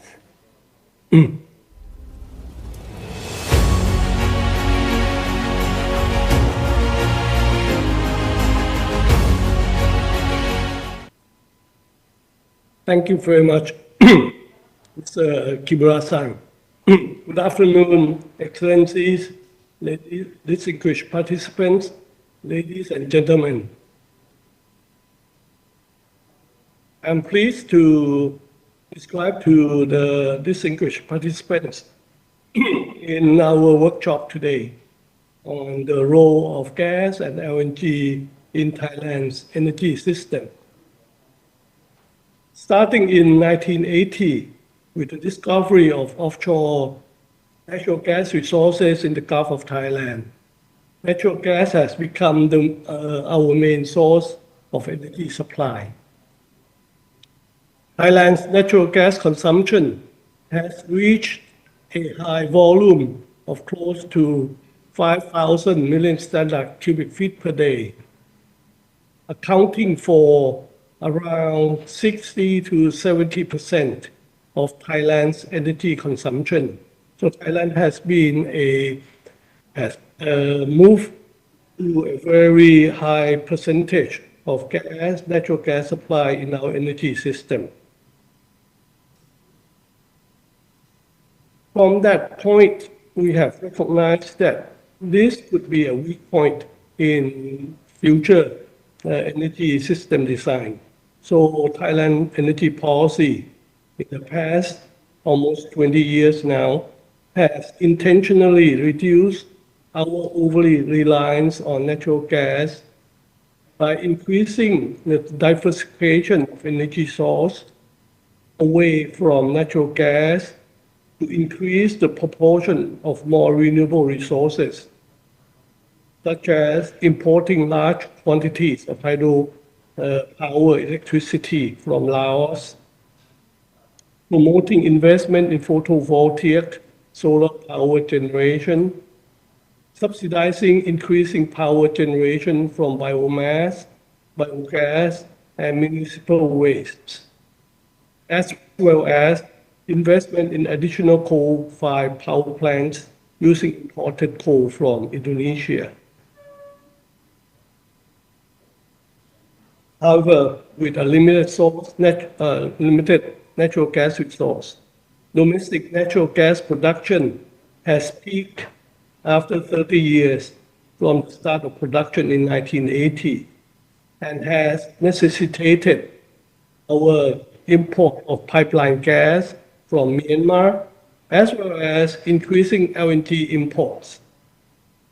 Thailand has 2 LNG import terminals with a combined capacity of around 20 million tons per year.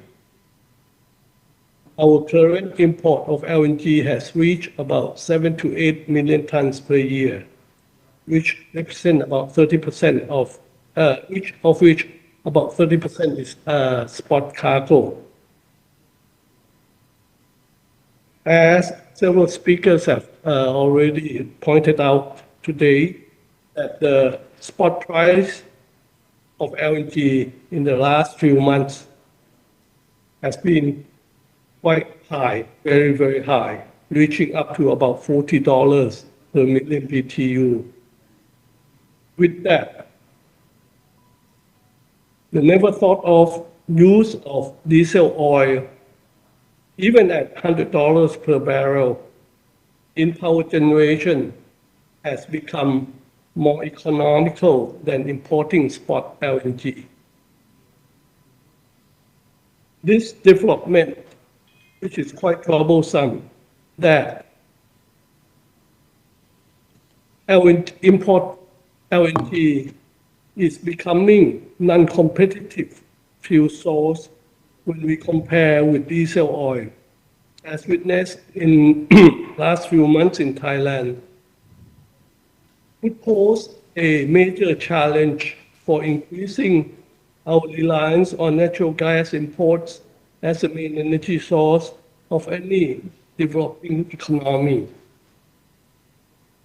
I think for developing economies with only minimal indigenous petroleum resources or none at all, the heavy economic burden on high reliance on imported LNG, be it based on long-term contracts or spot supplies, as the base load in power generation could be somewhat overbearing to the economy. And this does not even include the need for large-scale investments needed in cryogenic import facilities and pipeline infrastructure. So if we want to escalate the role of natural gas in energy transition to a low-carbon energy system, it is then imperative that the natural gas and LNG industry needs to adopt renewed efforts to enhance the various critical components of the natural gas and LNG industry in order to stabilize the supply-demand balance. And this includes continued investment in increasing gas production and LNG supply, and import infrastructure, as well as in developing stable LNG pricing regimes, and also the implementation of hub-based regional LNG market development being promoted by ERIA itself, and I believe that there's a recommendation of various agencies. With the current highly volatile market prices of oil and LNG, which are both at very extremely high level, Thailand's power generation system has to accelerate the pace of its transition from heavy reliance on natural gas and imported LNG to a broader adoption of renewable energy, primarily in distributed photovoltaic solar power generation system. Today, we have implemented around 4,000 megawatts of solar PV power generation in Thailand, which contributes to about 10 to 15% of peak power demand during the daytime. This 4,000 megawatt solar power generation distributed among commercial installations, mostly on warehouse and factory rooftops. And there are several on-ground solar farms as well. As an option, the Thailand's Electricity Generation Authority, which is our state enterprise has successfully developed a pilot scale 45 megawatt of floating solar PV system that integrates hydroelectric power generation with solar PV power generation to mitigate the impact of variable and intermittent nature of solar PV on the overall grid frequency stability. And with this success, the Electricity Generation Authority is now speeding up its deployment large scale around 2,500 megawatt in the initial phase up to around 5,000 megawatts when completed of floating solar power system on 9 hydro power dams. Completion of this deployment will contribute another 10 to 15% of peak power requirements within the next 5 years. The completion of this system and to maximize its benefit, which in combination with the already installed solar PV system will contribute to about 25 to 30% of our peak power demand. We would need a stable, resilient, and quick responding power generation baseload. And we have this natural gas as the optimum primary fuel for this baseload. And fortunately for Thailand, we have built a strong natural gas baseload power generation system over the past 40 years, which this system would enable us to smoothly transition to a system with higher proportion of solar PV supply of more than 30% in the near future. Thailand's experience of having a strong power generation baseload based on natural gas has enabled us to jump now to a higher percentage, higher contribution of renewable energy based on solar PV power supply together with integrating with hydroelectric power generation. We serve as an example in encouraging developing economies to employ natural gas as a baseload power generation in that transition to a higher proportion of renewable energy power system on the road to a low carbon energy system. Thank you very much for your kind attention. Thank you. Thank you very much, Dr. Siri, for your insightful presentations. And firstly, he introduced us the history of the energy trend of Thailand. It's really shifting to the natural gas, and Thailand is a lot of investment to the natural gas infrastructures. And also, it's a very interesting comment is now gas oil, diesel oil is lower than the LNG. So that this is, we need to take note, and maybe developing countries need to pay attention at this point. So I really support the gas to contribute to the reduction of CO2, but we also pay attention to the economic impact. And in this regard, Thailand is aggressively increase the solar PV and reduce the load of the gas. And also, he mentioned about the combination of the floating solar plus hydropower. And some capacity of the floating solar is 2,500 to the 5,000 megawatt. It's very good ideas and make sense. And I understand the Thailand is seek for the gas is a base load, and as much as possible as Thailand increase the solar PV.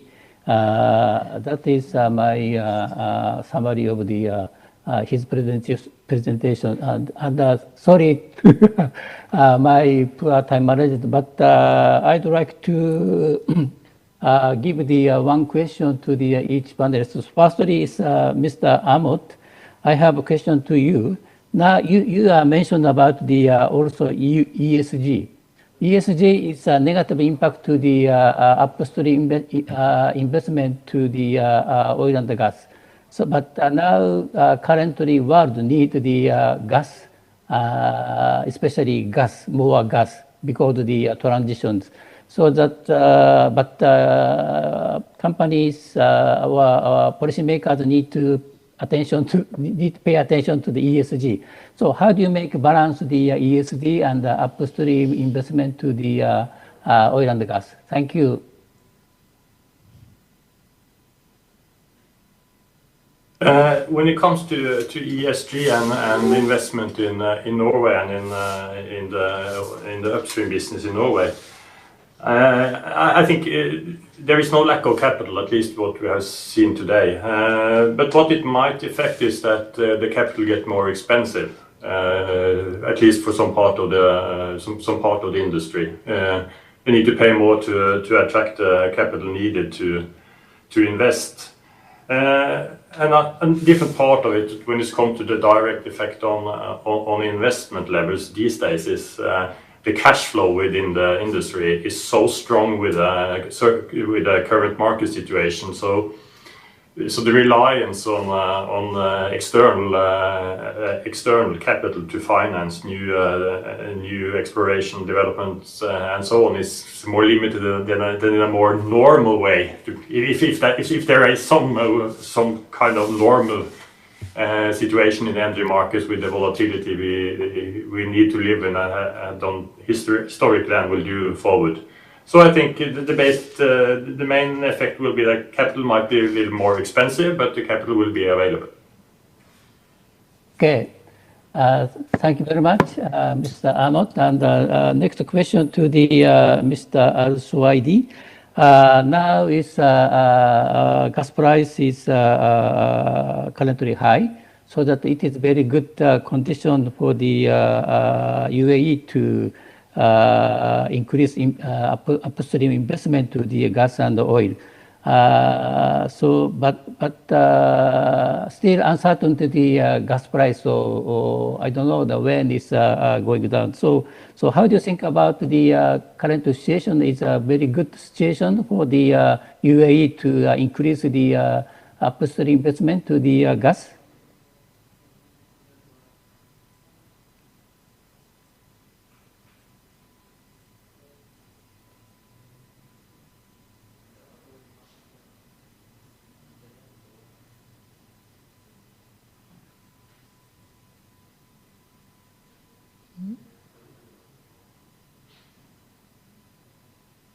He's not here.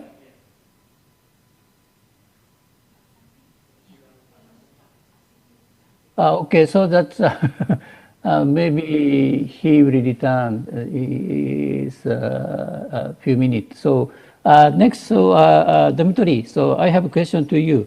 What is key GECF role to secure the gas supply in the coming energy transition period by the 2030?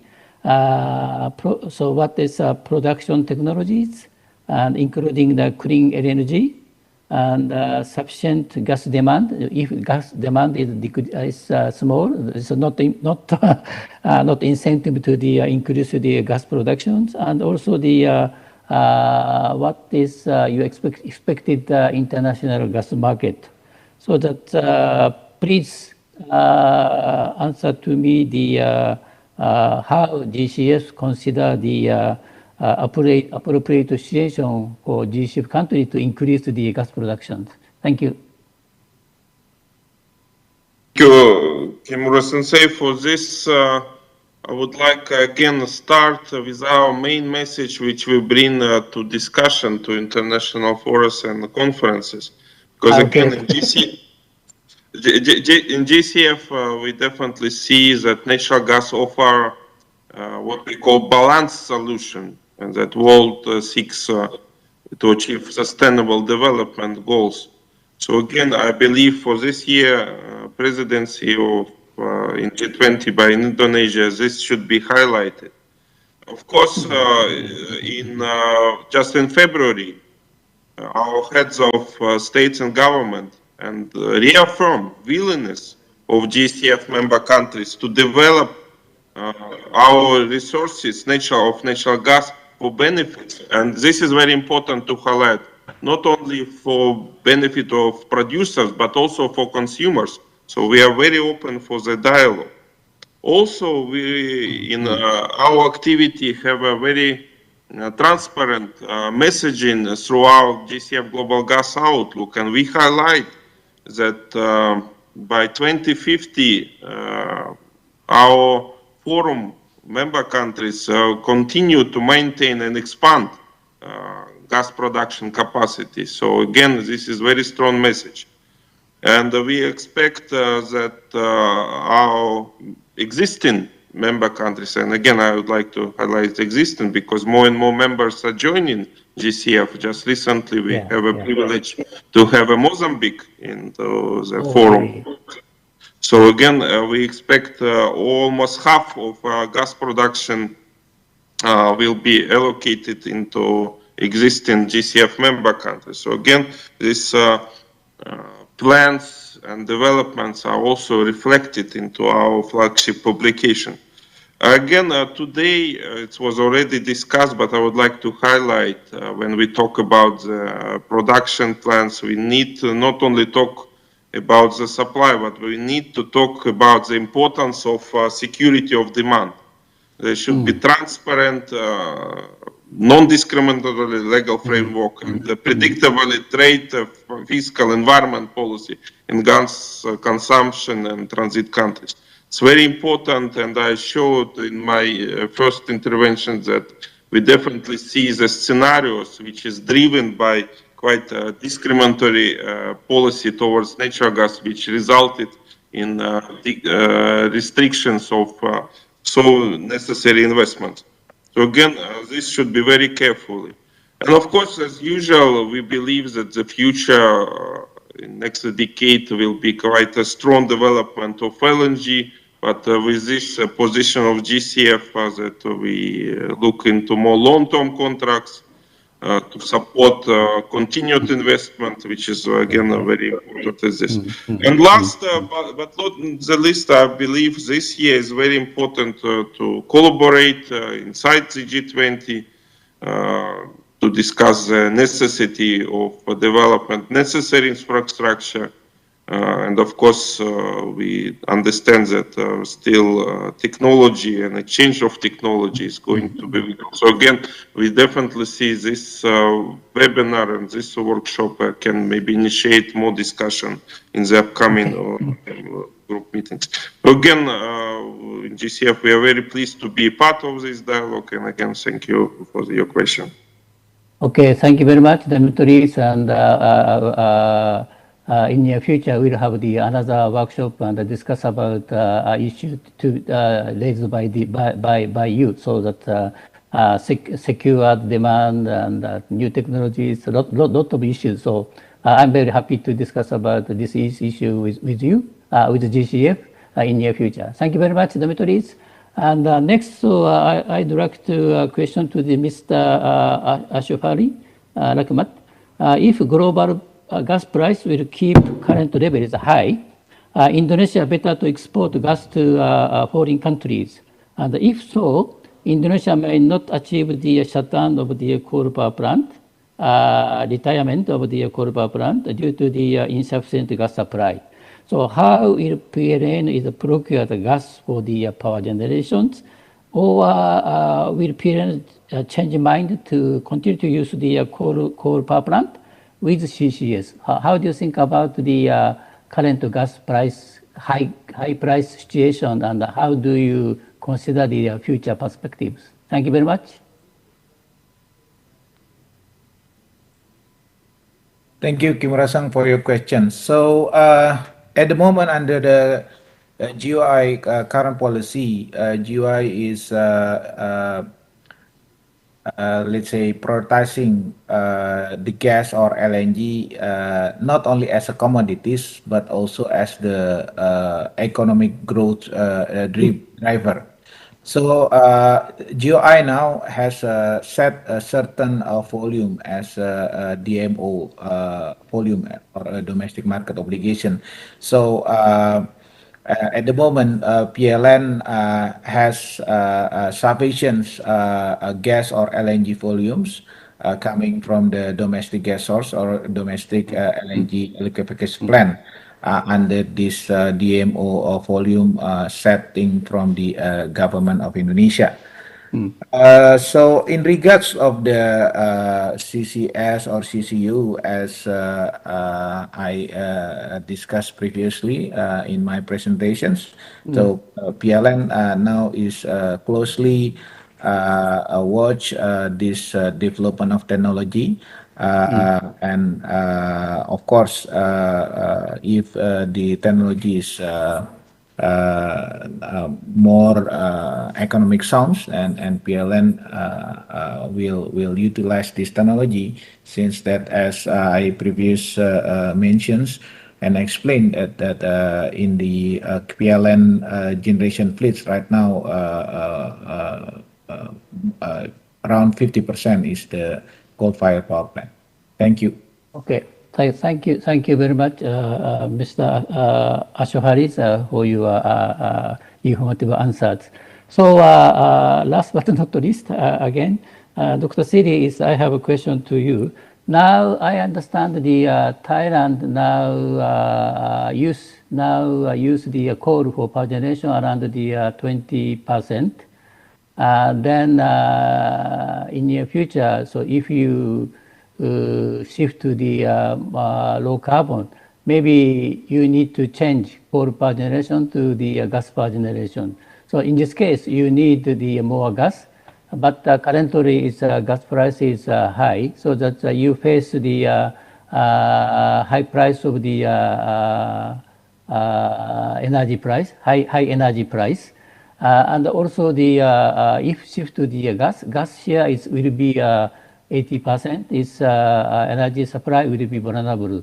So how do you take counter action to the two energy issues, high energy price and also the vulnerable energy supply security? So thank you, Dr. Shiritt. Thank you, Kimura-san.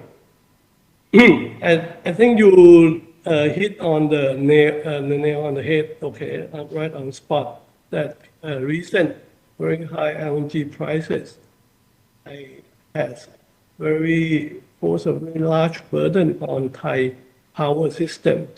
We have to increase the price of electricity supply by around 5%, okay, and that is quite a burden on Thai economy.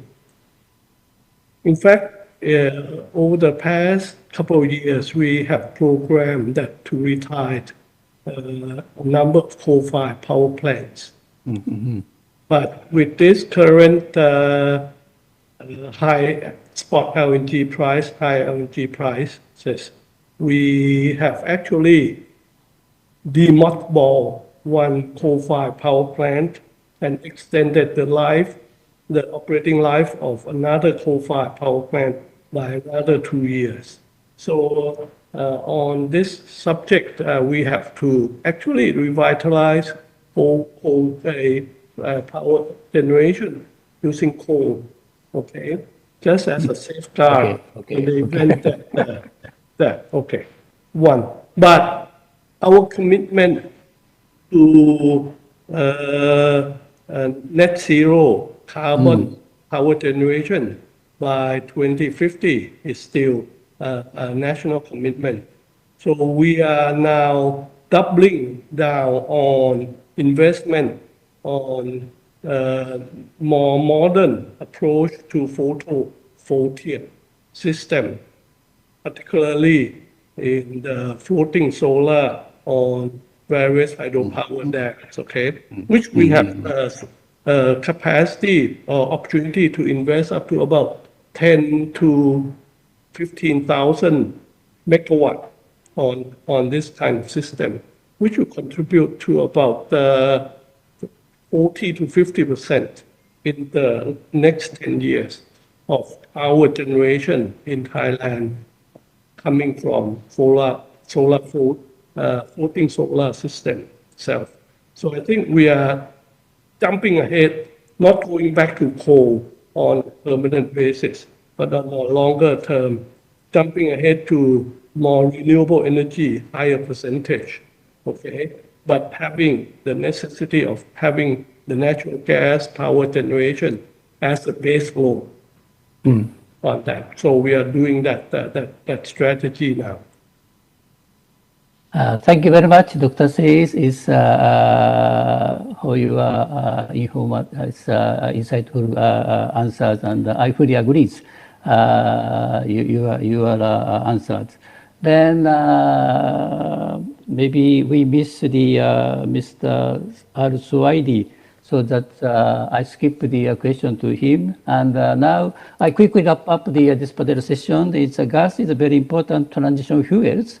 If the world will achieve the carbon neutral until the 2050, especially in the initial stage, thus a stable global gas market should be indispensable, so that the gas price should be affordable. Otherwise, world cannot shift to the gas. And in this case, is upstream investment to the gas is very, very important. But in this case, is pay attention to the ESG, so that we need to make balance of the upstream investment and ESGs. But at the short term, maybe 5 years, 10 years, maybe is upstream is more important than the ESGs. And also, Dr. Seri mentioned, as in addition to the shifting gas, also need to expand the capacity of the renewable energy, such as the solar and the wind. And Dr. Siri also mentioned is a combination of the floating solar plus hydropower is a very, very good idea and makes sense. And also it's a long-term issues.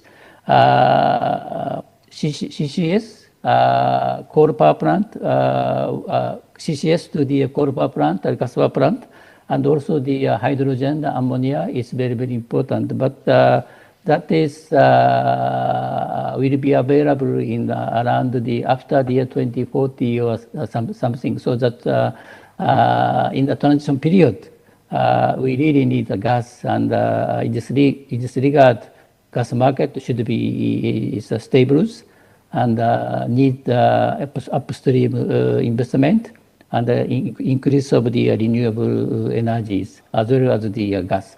That is my wrap up, and very much sorry, apologize to my time, poor time management. So I back to the MC, Miss Dina. Thank you. Thank you very much, Mr. Shigeru Kimura, for moderating today's discussion, focusing on escalating the role of natural gas in energy transition. Also, highest appreciation for all the panelists. What an insightful and remarkable discussion. Ladies and gentlemen, once again, I want to mention that we actually provide a feedback form for you to fill. If you haven't filled it, please do. It is very much appreciated if you give a bit of your time to the survey form. The link to the survey form is on the chat box down below. Last but not least, I would like to invite Mr. Koji Hachiyama, Chief Operating Officer Area, to give closing remark. Mr. Koji Hachiyama, you may start.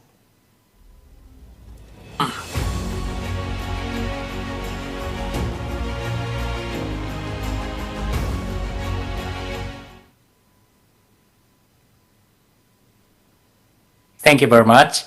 Excellency, distinguished speakers, moderators, panelists, ladies and gentlemen, greeting to you all. Good afternoon.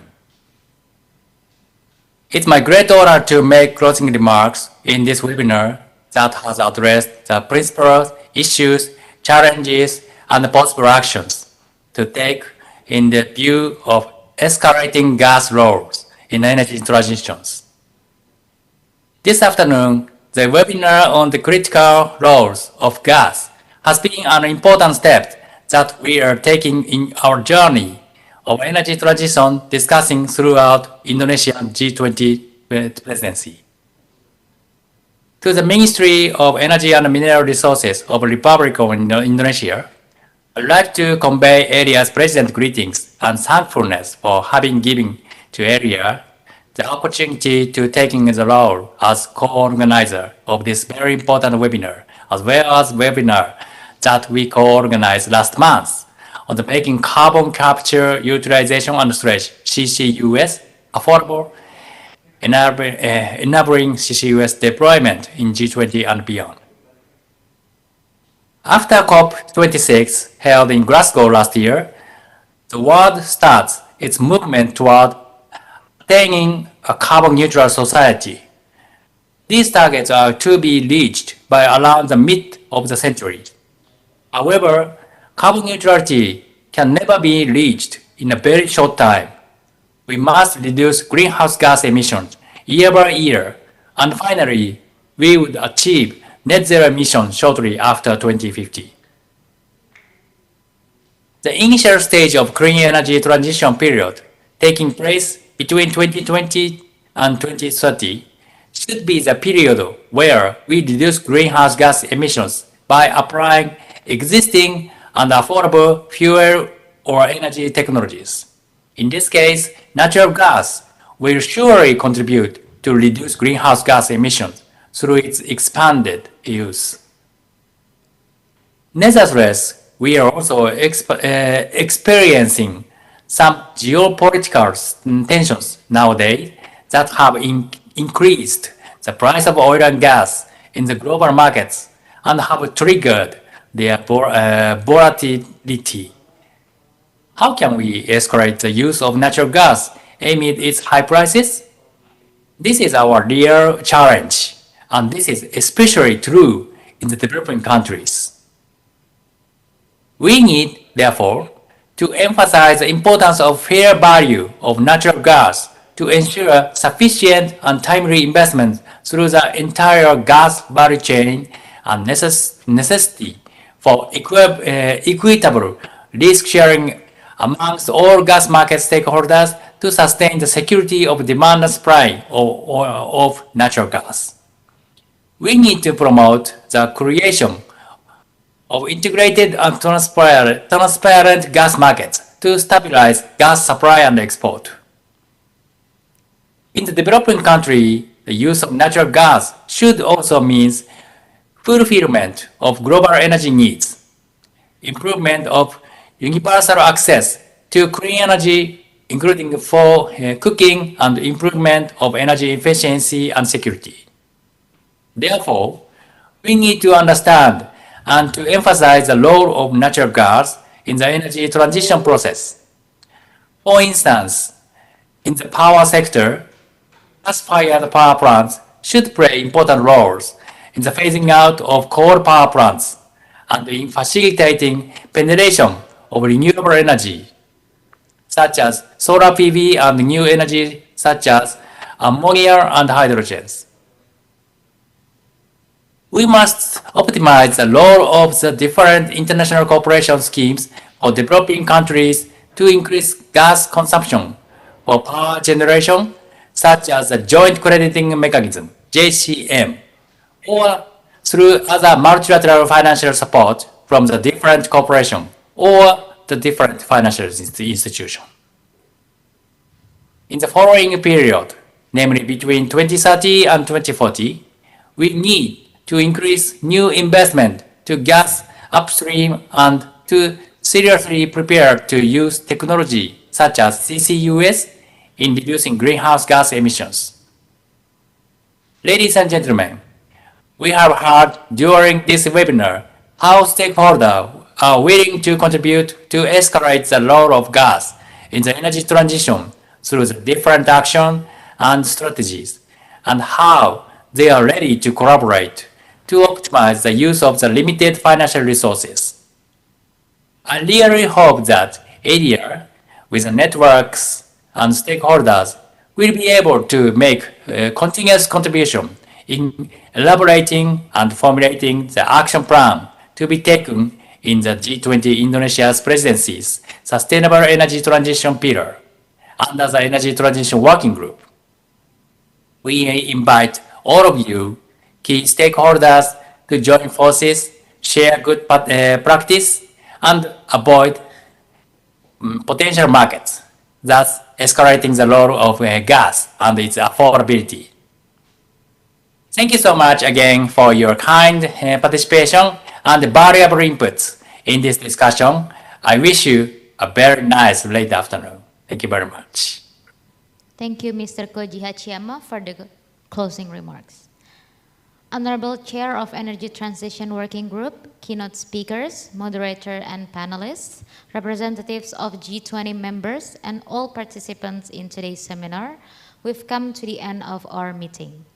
On behalf of Director General of Oil and Gas in the Ministry of Energy and Mineral Resources, I would like to deliver our highest appreciation for you all for joining our seminar today from the beginning till the end. I hope today's discussion will create fruitful initiatives and collaborations. I also ask your apology if is there any discomfort happened to you during the webinar. See you on the next G20 side event series. Stay safe, stay healthy, recover together, recover stronger. Terima kasih dan selamat sore.